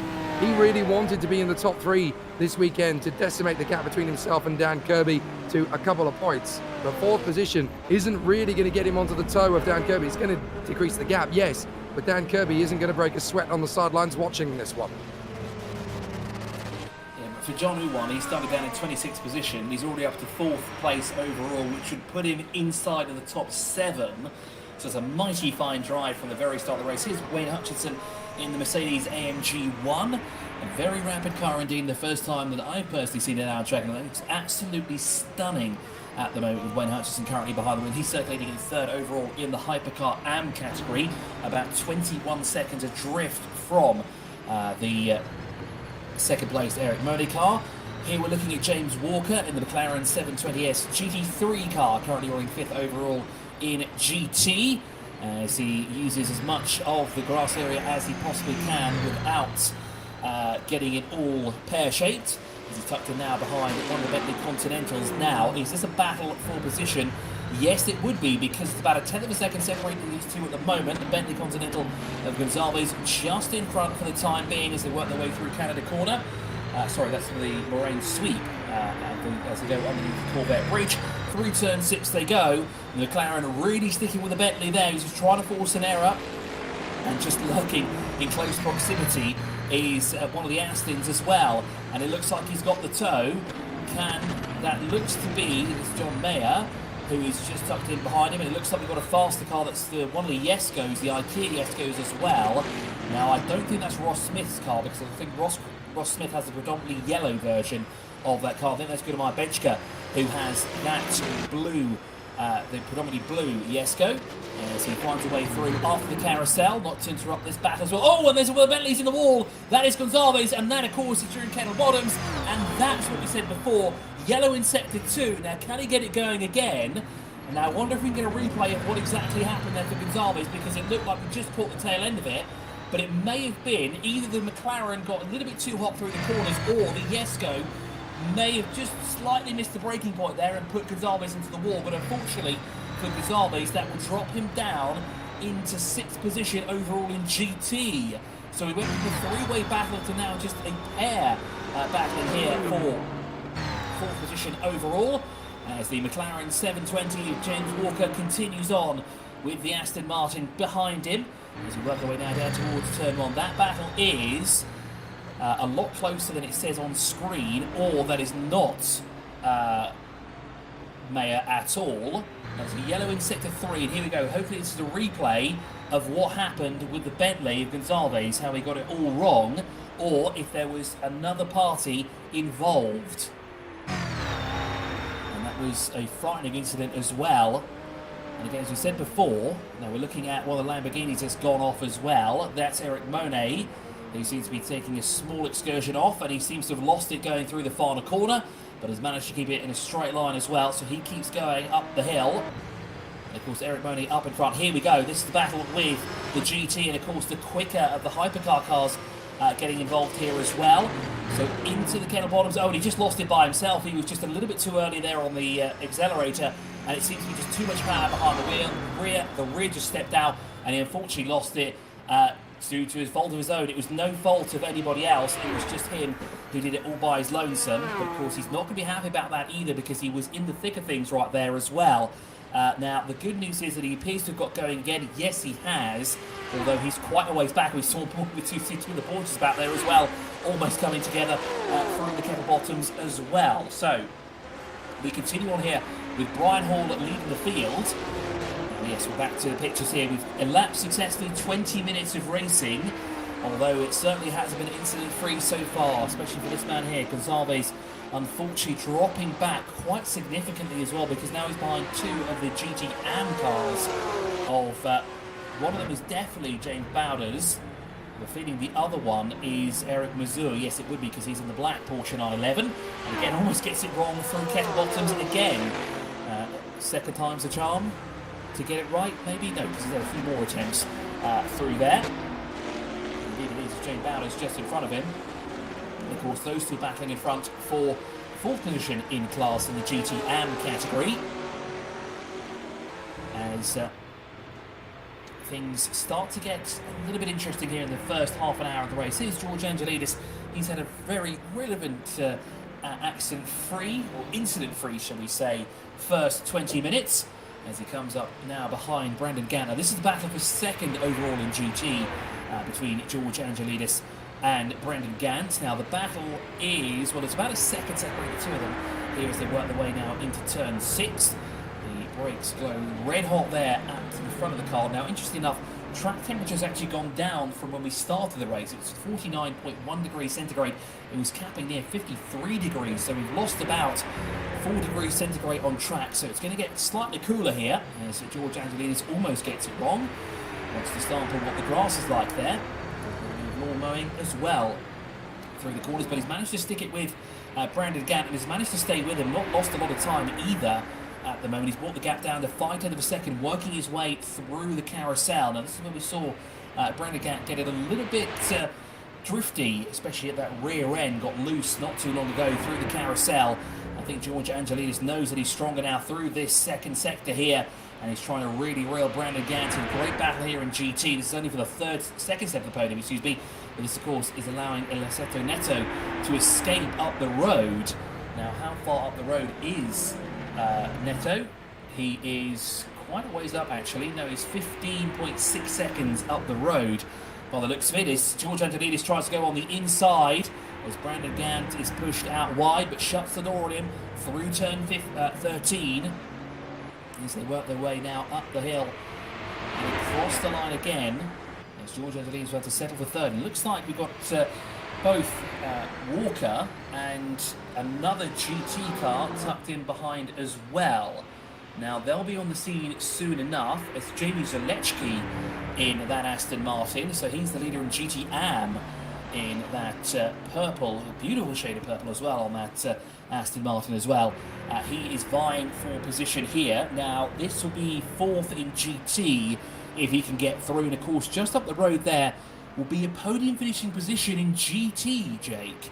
And of course, Jamie Zaleczki has upset the GT category once before. I think he's aiming to do it again. He's certainly looking good for it at the moment. The Vantage definitely does have good balance. And the thing is, Zaleczki is just taking advantage of the fact that he is very he's got no pressure. He's got no illusions of grandeur in terms of trying to go for a title fight here. But he's been able to get into a good rhythm. This circuit is all about rhythm.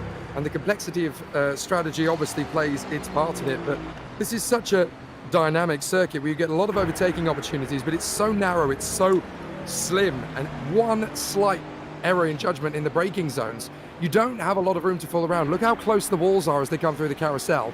It's a very narrow circuit. You can only really fit 2 cars side by side around any point of the course in the midsection. Onto the straight, you can be a little bit more daring, but not by much, because then you get the counter radius coming off turn 1. So you've got to be absolutely perfection in terms of getting the line right. You can see that's about as far over the limit as you're allowed to get. Jamie Zalewski proving that quite carefully.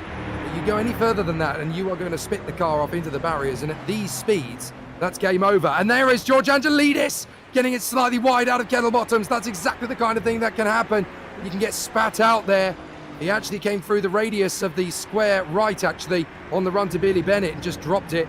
He was lucky there. I think he just kissed the wall, but I don't think he can afford to run that gauntlet any further. 34 minutes to go, and the GTs really are flirting with disaster at this point.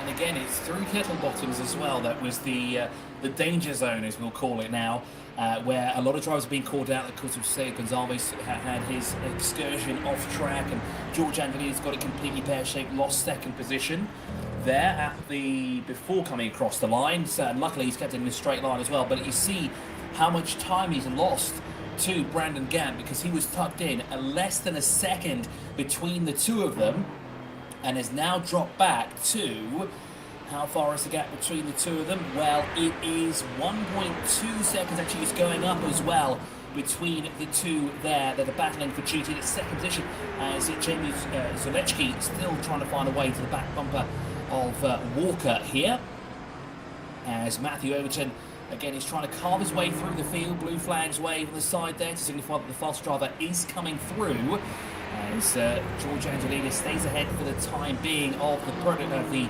Hypercar. And of course, the Hypercar squeezes his way through. Does Matthew Overton, as he's trying to find a way back. Of course, he is a lap down. Here's Johnny One.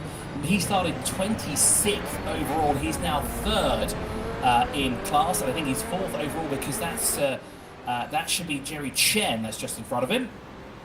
There's the Garibaldi, very firm, very stiff on track here as well. Managed to keep it nice and tight there.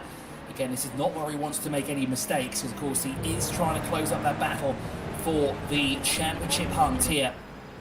As Jerry Chen leads the Hypercar AM category and is currently in 3rd overall by the looks of it. He's got Brian Hall, Norm Graff, and Johnny Wan, who is in 4th overall. There's Norm Graff, and I just noticed that Jason Whitehead is now being shown as DNF as well. So we didn't quite see what happened to Jason Whitehead, but unfortunately he is out. We've got a yellow flag briefly in Sector 1. That was for Stephen Boyce in his Lamborghini Evo 2, who had a small off-track excursion through Turn 3, but has managed to get going again as Norm Graff comes into the pit lane, and I presume this will be the first of the actual pit stops that we have, sort of at the halfway point. We've got a replay here. Now I wonder if this will be for, no, this is for, again, this is one of the yes goes. Now this is Jason Whitehead, if I'm not mistaken, as he is making his way, a similar incident to what we had before. Now, is he going to go drive straight into the pit lane? No, he stays out in that yes go, and that was to turn 14, just getting it a little bit too loose there through. Just missed the braking point and runs wide. Yes, unfortunately, that was Jason Whitehead, and it looks like he's retired the car. Norm Graff, as I said, is in the pit lane. The first of the drivers to come in as well, just before the halfway point. It came in about 32 minutes to go. So there have been 28 minutes elapsed. Here's the battle for 3rd position overall in Hypercar, as Wayne Hudson is in the pit lane as well. And it looks like the Garibaldi of Johnny One, who started 26th, is now 2nd overall, because he's also found a way past Walter de Bruyn.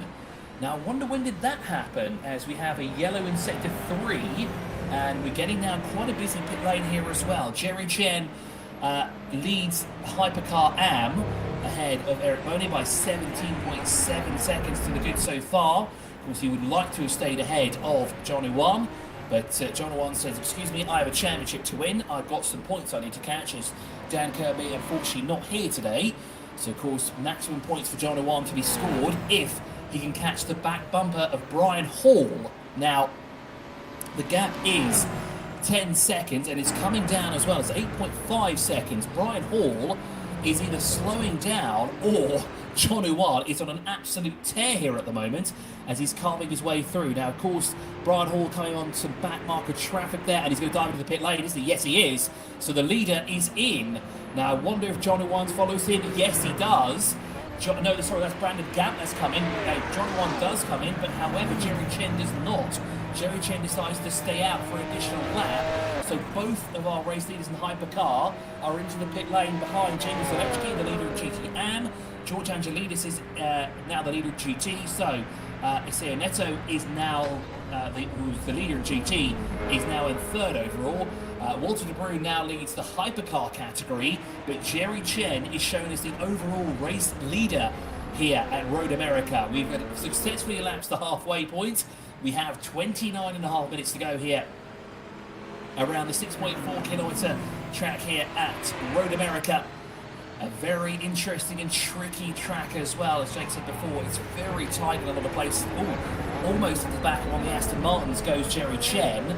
Now, I don't know if there was a slight bit of contact there, maybe ever so slight love tap between the two of them. The good news is that both of them have managed to keep it on the road, but that could have gone all wrong going down towards turn 5 on the Moraine sweep. As we said, they've got it going again. Now towards the carousel goes Jerry Chen. As we said before, he is the race leader overall, ahead of Eric Monet, who is currently in the pit lane. Walter De Bruyne is currently leading the Hypercar category, as we see plenty of Hypercars now work their way out. That's Eric Monet as well in the midst there, just ahead of Jamie Zalewski, who comes out. Ed Jones now leads GT AM. Ross Smith is in the pit lane from 4th overall. Gonzalez is out of the pit lane. There is Ross Smith, just in front of the one of the Lamborghinis. We see one of the Porsches. I think that's James Bowders that's in the pit lane as well. Yes, it would be. A big shout out to Paul Ibbotson as well. Did not do qualifying here at all. Started at the very end of the field and worked his way up as high as 2nd overall in GT AM. So another very impressive drive there from one of our drivers who started at the tail end of the field about half an hour ago. Walter De Bruyne is now into the pit lane from the lead of Hypercar. He is shown as 42 seconds ahead of Norm Graff for the time being. However, I think he will have to relinquish the lead to Norm Graff. Jerry Chen, the overall race leader, and of course the leader in Hypercar AM, is into the pit lane as well, to what I presume will be the one and only pit stop for each of the drivers here this weekend. There is Norm Graff in his Ferrari FXXK Evo, coming up on the back of one of the Corvette C8s here. It's a little bit of a spook there for the Corvette C8. Didn't quite think there'd be a rather quick Ferrari behind him, and just loses it ever so slightly, but manages to keep it in a straight line. So Norm Graff now will retake the lead here from Jerry Chen, as Walter De Bruyne was briefly shown as a race leader because he went out of the pit lane first and passed Jerry Chen's pit stop while he was still in there, as Norm Graff takes it as wide as he dares through the first corner. Alessio Neto retakes the lead in GT, as James Walker now being shown as 2nd overall in that category. And here is John Uwan. The man on a mission is John Uwan for CMS Pro, looking to bank maximum points here and potentially a win. Is his 4.6 seconds. The strategy here seems to have really paid off here for John Uwan, who started 26th here. He's lined up on the 13th row of the grid. He had a heap of GT, Hypercar and Hypercar AM and GT AM drivers in front of him. Managed to carve his way through with absolute perfection. Did not get a single wheel wrong at all, and has carved his way through the field and is now tracking down Norm Graff here.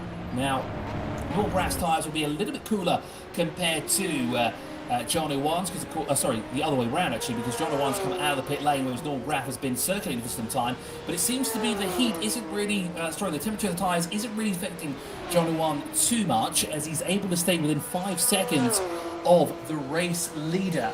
Now let's keep a close eye now on the 2 lap times of these drivers. Here's Jerry Chen, the leader in Hypercar AM. He leads by 15.8 seconds. Does Jerry Chen. Matthew Overton has carved his way back up into 4th position overall. Gonzalez has come into the pit lane again. Not sure why that's why that would be an unscheduled pit stop as well, because he came in once already, unless he has further issues with that Bentley. Here's the race leader in GT. Alessio Neto who leads by 11 seconds over Brandon Gant and James Walker. The top three separated by just 19 seconds.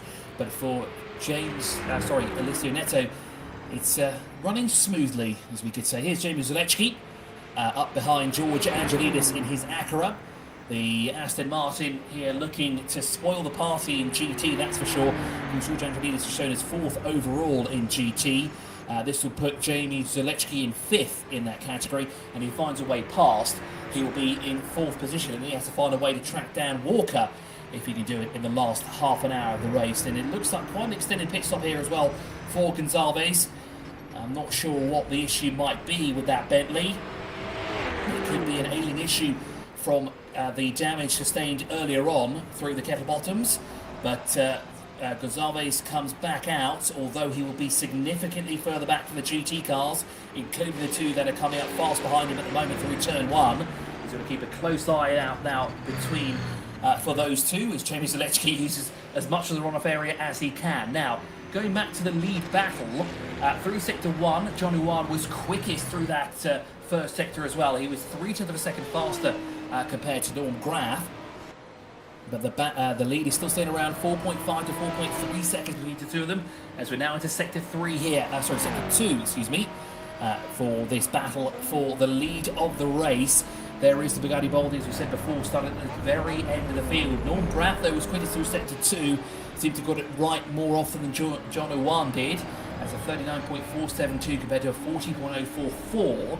And actually that's 1/16 of a second faster almost through that second sector. So John Owan losing significant time through that second sector. But what can he do through sector 3?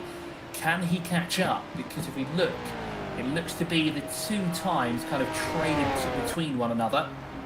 And it's Norm Graf across the line there in sector 3 with a 32.293 compared to a 31.882. So again, John Owan quickest through sector 1 and sector 3, but loses 0.6 of a second through that second sector, as Brian Hall goes quickest of all on that lap. And he is 5th overall with a 1:55.63. Now, we did 1:47s during qualifying. I don't know if we'll get to see a 1:47 at any point here in the Virtual World Sports Car Championship. This, of course, the race at Road America, one of the quickest races as well on the calendar, just 60 minutes of racing, and time has already flown by. 38 minutes of racing has gone by relatively incident-free, and no major stoppages at any point, as the battle still brews up ahead. Eric Monet sits in second position in Hypercar and behind Jerry Chen, and he's 17.7 seconds at the moment behind. So Jerry Chen sitting comfortably in the lead of Hypercar Am, but still 22 minutes on the clock. It is racing and anything can happen, especially through the kettle bottoms. Here's Wayne Hutchinson, he's 3rd overall in Hypercar Am. He's 26 seconds away from the leader and about 8 seconds adrift from Eric Monet. And behind him is Matthew Overton, the man who started in pole position and has slowly, methodically worked his way back up the order and is looking to finish on, well, the podium. I want to say on a high. I mean, he can't, may not be able to get the win here in Hypercar Am, but he certainly can get a podium. And here is Ross Smith, who sits in 5th position overall in Hypercar Am, moves up on the inside of the McLaren 720S. Here is Gudemar Benchke in the 2nd of the IKEA Koenigseggs, currently sitting in 6th position overall. Benchke actually came in the pit lane on the very first lap of the race to serve a drive-through penalty. Dropped down, but now is back in contention here, although 30 seconds is quite a margin. Here is Jamie Zalewski, the leader in GT Am. He is shown as 44 seconds ahead of Paul Ibbotson, although I don't think that's correct by the looks of it, because that looks like a pit time, not the actual gap. Now, Paul Ibbotson is shown as 12.3 seconds back from John Mayer, so Paul Ibbotson actually is still in 2nd position, and again, a mighty fine drive here as well from Paul Ibbotson. Did not take part in qualifying, joined the session late, and has now managed to climb his way up the order and is racing for 2nd position here at the moment. Behind him will be Craig Dans in the Reptile Racing Bentley Continental. There it is. Again, a beautiful dual-tone shade here. Also, we say tricolour here as well, because of course he's got flashes of black and red here on his Bentley Continental, as he has the race leader tucked in right behind him, and that could have gone all pear-shaped completely there. As Norm Graff was almost in the back bumper of that Bentley Continental, and how he managed to keep it all on the track, we'll never know. But look at John Uwan, he's managed to close the gap down now to less than a second at some point, but it's gone ever so slightly up through Kettle Bottoms. Now the thing is, when it comes to Sector 2, Norm Graff is much quicker in comparison to John Uwan, but Sector 1 and Sector 3 is where John Uwan really comes to life here, and he starts to reel in Norm Graff once again. And I think this time round we're going to have a fierce battle with 20 minutes to go for the race lead here at Road America. We've got a 6.4 kilometer track, 14 corners in total. If we do some quick math, that would be, I want to say we have at least 5 laps to go. Most likely we'll have 4 laps to go here at Road America.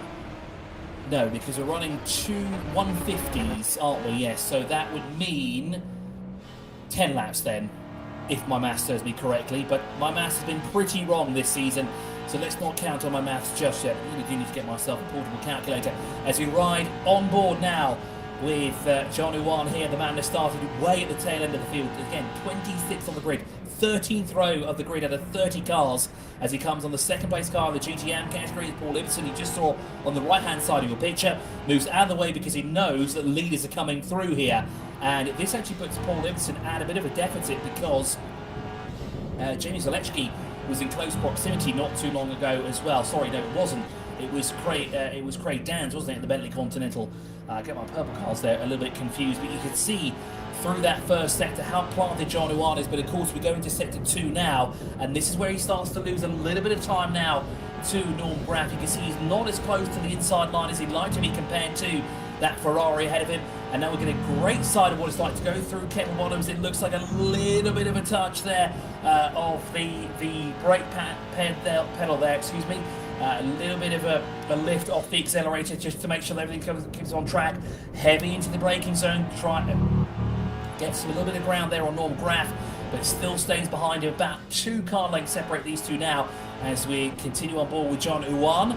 And now we get a good view of what it's like to race your way through turn 14 and just see the mountain that's in front of you, the lead up to the start-finish line there as we climb our way up. And again, John Uwan now picks up the toe. He's looking for the race lead here. This is the battle for the top step of the podium. He's picked up the toe, and he's really giving here through sector 1, but breaks a lot earlier compared to Norm Graff there through and into turn 1, and loses a significant amount of time as well. He lost about 0.3 of a second going down towards turn 1, and that was 1 full complete lap there. Excuse me, with John Uwan. And what a thrilling that experience was as well, as we're moving to Cheese Bridge here, as the battle continues to brew here for the lead of the race overall in Hypercar. No other cars in sight, so these two can do battle. Make that well, there was a GT car by the looks of it just in front of them, so that's going to make things a little interesting. Or, yes, it is a GT car. That is one of the Acuras in front of them. As 0.4 of a second is the gap this time round, and we're through sector 2. Now again, this is where John Uwan tends to lose a little bit of time through the two of them there, but Norm Graff unfortunately caught the Acura there on the exit of turn 8 by the looks of it. Sorry, turn 7 actually. So that hindered him ever so slightly, but again, as I said before, Norm Graff seems to really nail it down, dials it in when it comes to that second sector. 1.3 seconds is the gap now between our race leaders. And of course, this is the closest battle that we have. Yellow through sector 2. Who's going slow through that second sector? It is the 26th placed car that stopped just after the Corvette bridge, and that is Stephen Boyce in the Lamborghini, who stopped and appears to be going backwards. No, he's got it going again, which is good news. So no need for a safety car here. Is Jamie Zalewski, a new best lap time for the GT-AM leader. The 2:05.578. But back now with the battle for the lead. It's been now it's gone up to almost a second separating the two of them here between John Uwan and Norm Graff.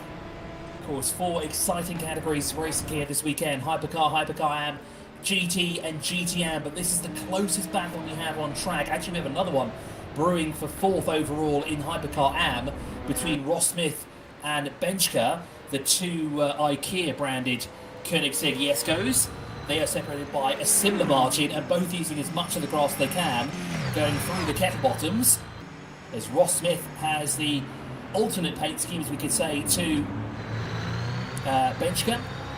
Looks like Ross Smith has some chrome flavouring as well to his Jesko. And it looks to me that Benchka is catching up here as well, despite going a little bit too hot through the kettle bottoms. As they're coming up now behind one of the Aston Martin Vantages. Ross Smith goes right in front of him again to take away the toe from Benchka. As Benchka will have to try again now, down towards turn 1. He's going to sniff on the inside. He's not close enough to make a move. Yes, he is! Oh, and that's a massive dive bomb into the back of Ross Smith. And that could have gone far worse than that. But that was a very brave move for Benchka. He had no right to do that. He had nowhere enough time to brake there. And it looks like Brian Hall has found a way past Walter de Bruyn, who's come into the pit lane for a second time, by the looks of it. No, he hasn't. He's circulating. There's a P next to his name there. Not sure what's happening there with Walter de Bruyn, but Brian Hall has found a way through, and that will put him third overall and 7.6 seconds behind the race leaders now. Here at Road America, less than 15 minutes to go. We're in the final part of the race here, and here comes Johnny One. Can he find a way through this time round? Not quite. He's trying to pick and choose the right times here, because of course the GT traffic is going to play into his hands here. He almost got through thanks to the Bentley of Gonzalez, and now the Acura of George Angelidis is really playing in the favour of the Bugatti Boldy driver. As George Angelidis moves out of the way, and Johnny One looks for a way on the inside, going down through into turn 5 here. Thinks better of it because, of course, there's a C8 Corvette there. Literally now coming up to the Corvette bridge. But unfortunately, no way through for Johnny One, as poor back markers playing in the hands of the Bugatti Boldy, but unfortunately catches him just there through turn 7. Now down towards Hurry Downs and into turn 8 we go, and Norm Graff again extending his lead here by a second between our race. This is exciting stuff here at Road America between Johnny One and Norm Graff. Graff thought he might have had it a bit easy, but he's got a very, very feisty Johnny One behind him. He knows exactly what's at stake here. Jerry Chen, the leader in Hypercar AM. It's a little bit easier here for him. 31.8 seconds up the road from his closest rival. And there's Ross Smith. Almost losing the rear end there. Just trying to settle the car there underneath the cheese bridge. And you can see there is slight damage to the left side, or that's just that chrome finish on the start of the car that makes it kind of look like the yellow paintwork is damaged. I think it's actually just the chrome on the car. As Ross Smith continues on his way in Hutchinson, he's third overall in class, and he's 10.8 seconds up the road from Ross Smith, coming up on one of the Lamborghinis. And that's one of the WSCs. He gets through quite quickly. Again, the Mercedes-AMG one, a fantastic looking car. A bit of a roadblock here as well for Jerry Chen, as he's got two GT cars in front of him. Of course, the blue flags have been waving. Now, both of them should have ideally got out of the way. However, essentially both of them are in a race of their own. Now, that is, of course, Gonzalez. He's a bit further down the order than he'd like to be due to the incident earlier on. Jerry Chen finally finds a way through, but of course that puts him in a bit of a deficit there, because of course Eric Monet is now caught up to him, not as in right behind him, but the gap has come down to less than 30 seconds between Jerry Chen and Eric Monet, and it's coming down more as well here, although Jerry Chen does have a bit of breathing room here between himself and this car right here of George Angelidis in the Acura, who is trying to find a way past Walker by the looks of it. Now, this should be the battle for third position in class. It would be, because that's showing us 0.3 of a second. Now, can the Konica Minolta car, the Acura NSX, find a way through? But he's got to be careful of Jerry Chen. So he's got to keep a close eye on his rearview mirrors here, because, of course, he doesn't want to get things wrong. He doesn't want to impede Jerry Chen. nor does he want to impede his own battle here. Now, of course, that is a little bit of a cork in the bottle there for George Angelidis. Loses a bit of time here. By a bit of time, actually loses quite a chunk of time as well. He's almost 6/10 of a second there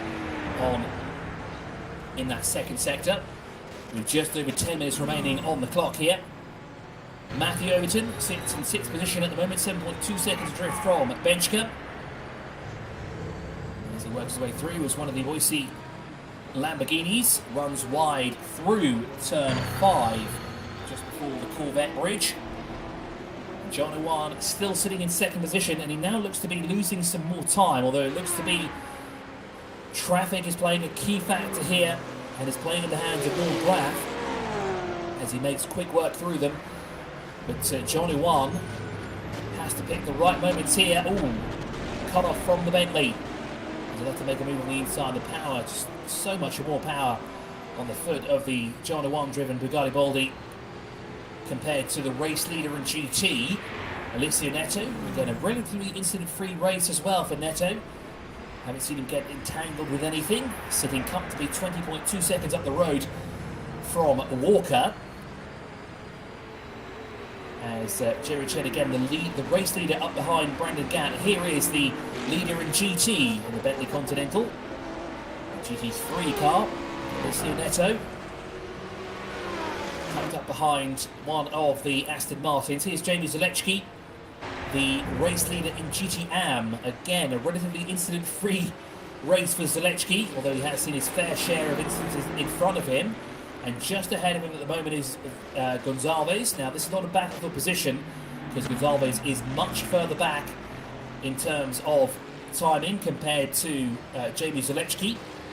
Of course, Zalewski being the race leader in GT Am, looking to upset the party. Now, where is Zalewski in terms of GT? Now, he's just tucked up behind George Angelidis. We'll put him 5th overall in category.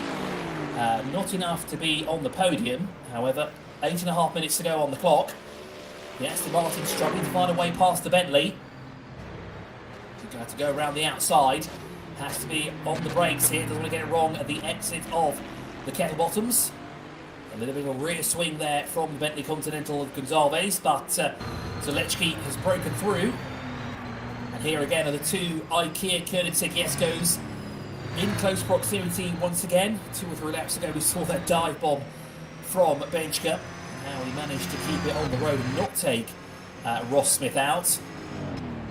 We will never know, but Ross Smith, a very cool head on his shoulders. And here we go, back to the lead battle, because it's come down again to less than 5/10 of a second. It's less than 4/10 of a second.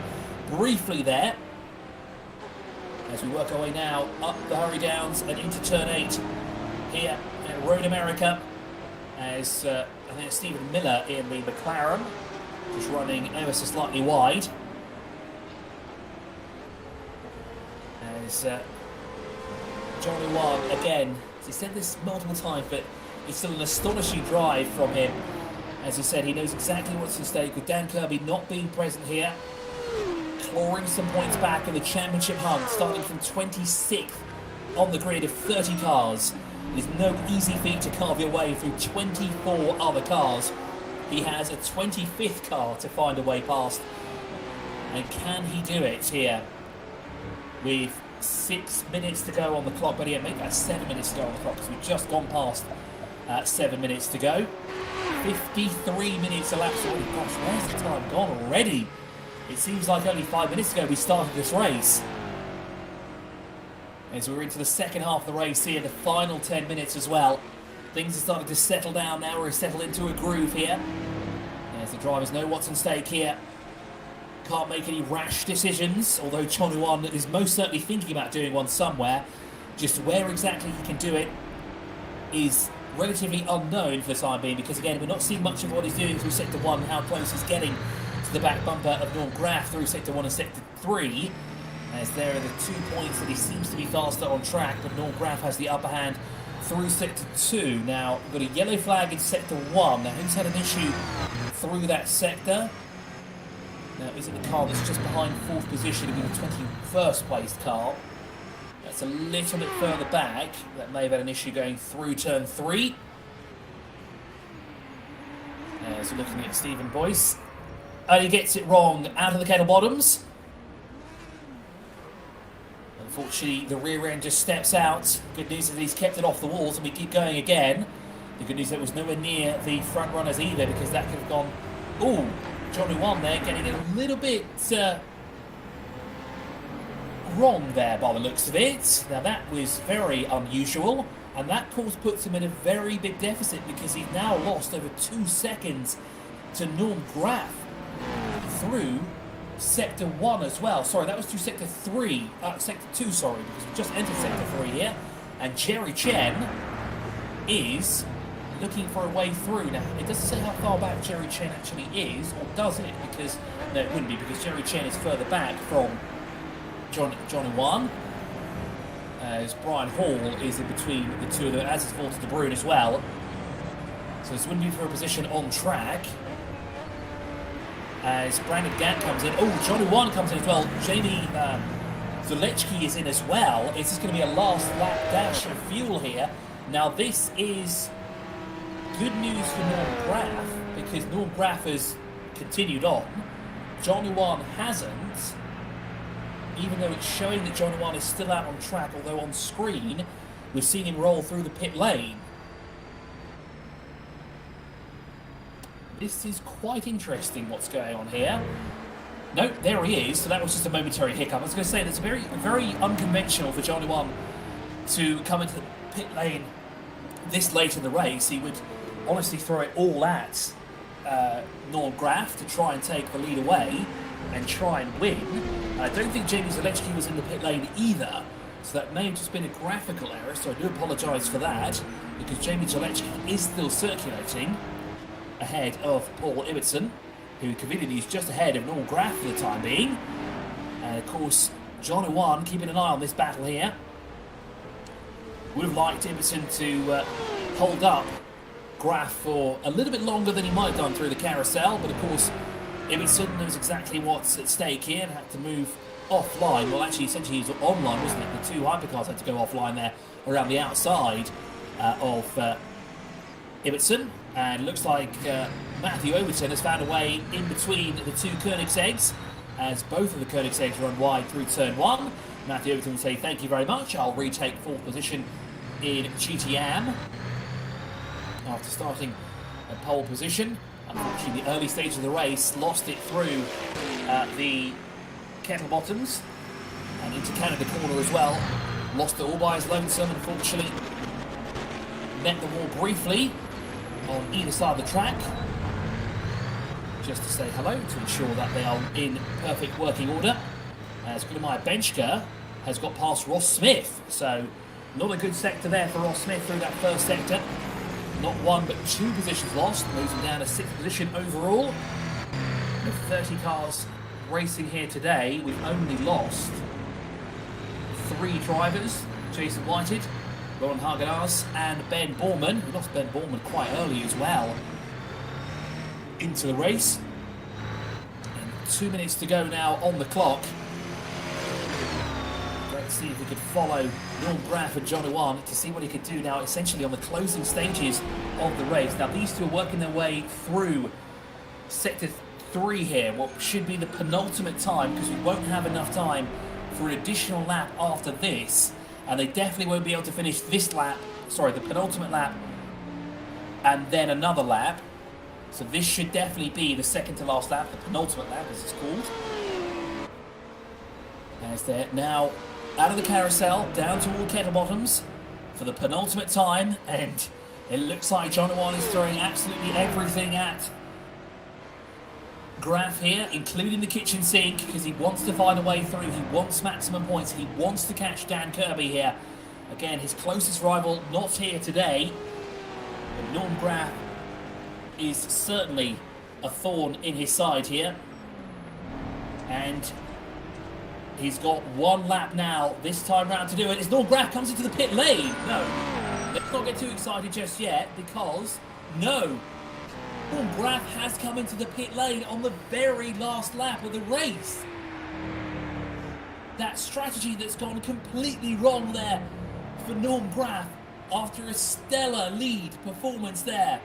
yellow in Sector 2. The 27th place car, unfortunately, has had a bit of an issue at the Corvette Bridge. More importantly, Norm Graf comes in on the very last lap of the race here. Was he that close on fuel? Was he running on fumes, working his way through? Did come in at 32 minutes to go. If he's running 30 minutes, yes, he would have. And here is leader in GT. Now, I wonder if he's listening down towards turn 1. Yes, he has. He looks like he's just lost it going through there. And when I say lost it, he's missed his braking point. Now, the good news is he's kept it off the wall, and because he has that significant lead. Better yet, does he have damage on the left front? Because that bumper is scraping quite a lot in comparison to other cars that we've seen go through that sector, including the GTs as well. Has he got any damage on the left front of the car? It doesn't look like it. Or does he have something worse? Is there something more sinister? Does he have a tyre going down? No, it can't be, because the sparks are on both sides of the car, unless it's got 2 tyres going down. As the race leader is through into Sector 3 here for the final time. John Uwan essentially given, hand-delivered the race victory here.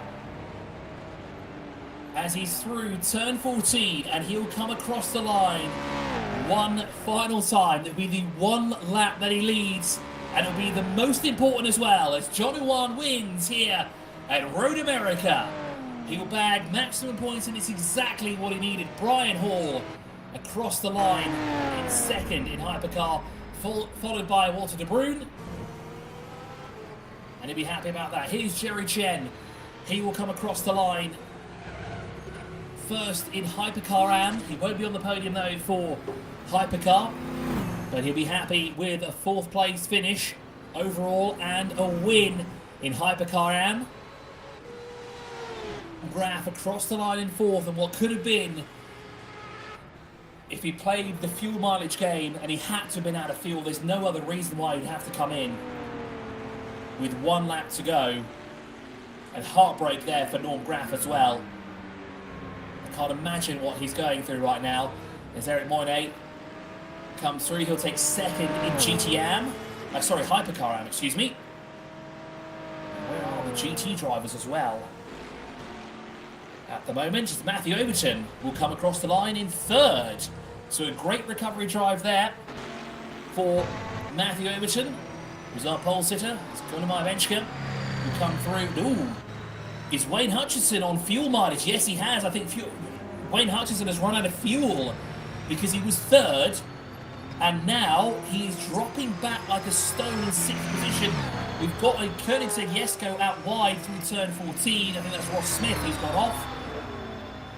As Gunnar Benchka is across the line. Now, where is that AMG one? Oh, a DNF as well for Wayne Hutchinson, unfortunately. Didn't make it across the line, although he did complete over 75% of the race, so I think he should be credited there for at least 6th position. But unfortunately, he ran out of fuel at the line. As we have just a few more drivers to come across the line. Alessio Neto, I have a feeling, has come across. Yes, he has, because he's on the cool-down lap. But a well-deserved victory there for Alessio Neto.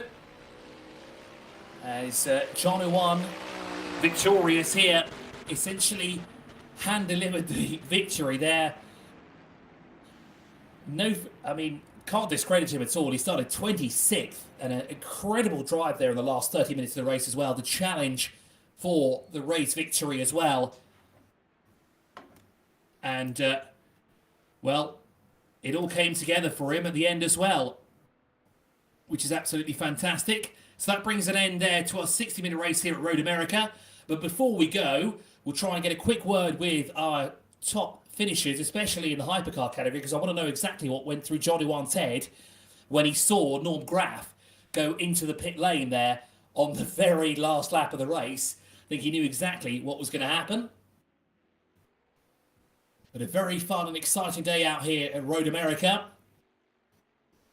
We're back to racing soon enough after the shortest race of the calendar as well.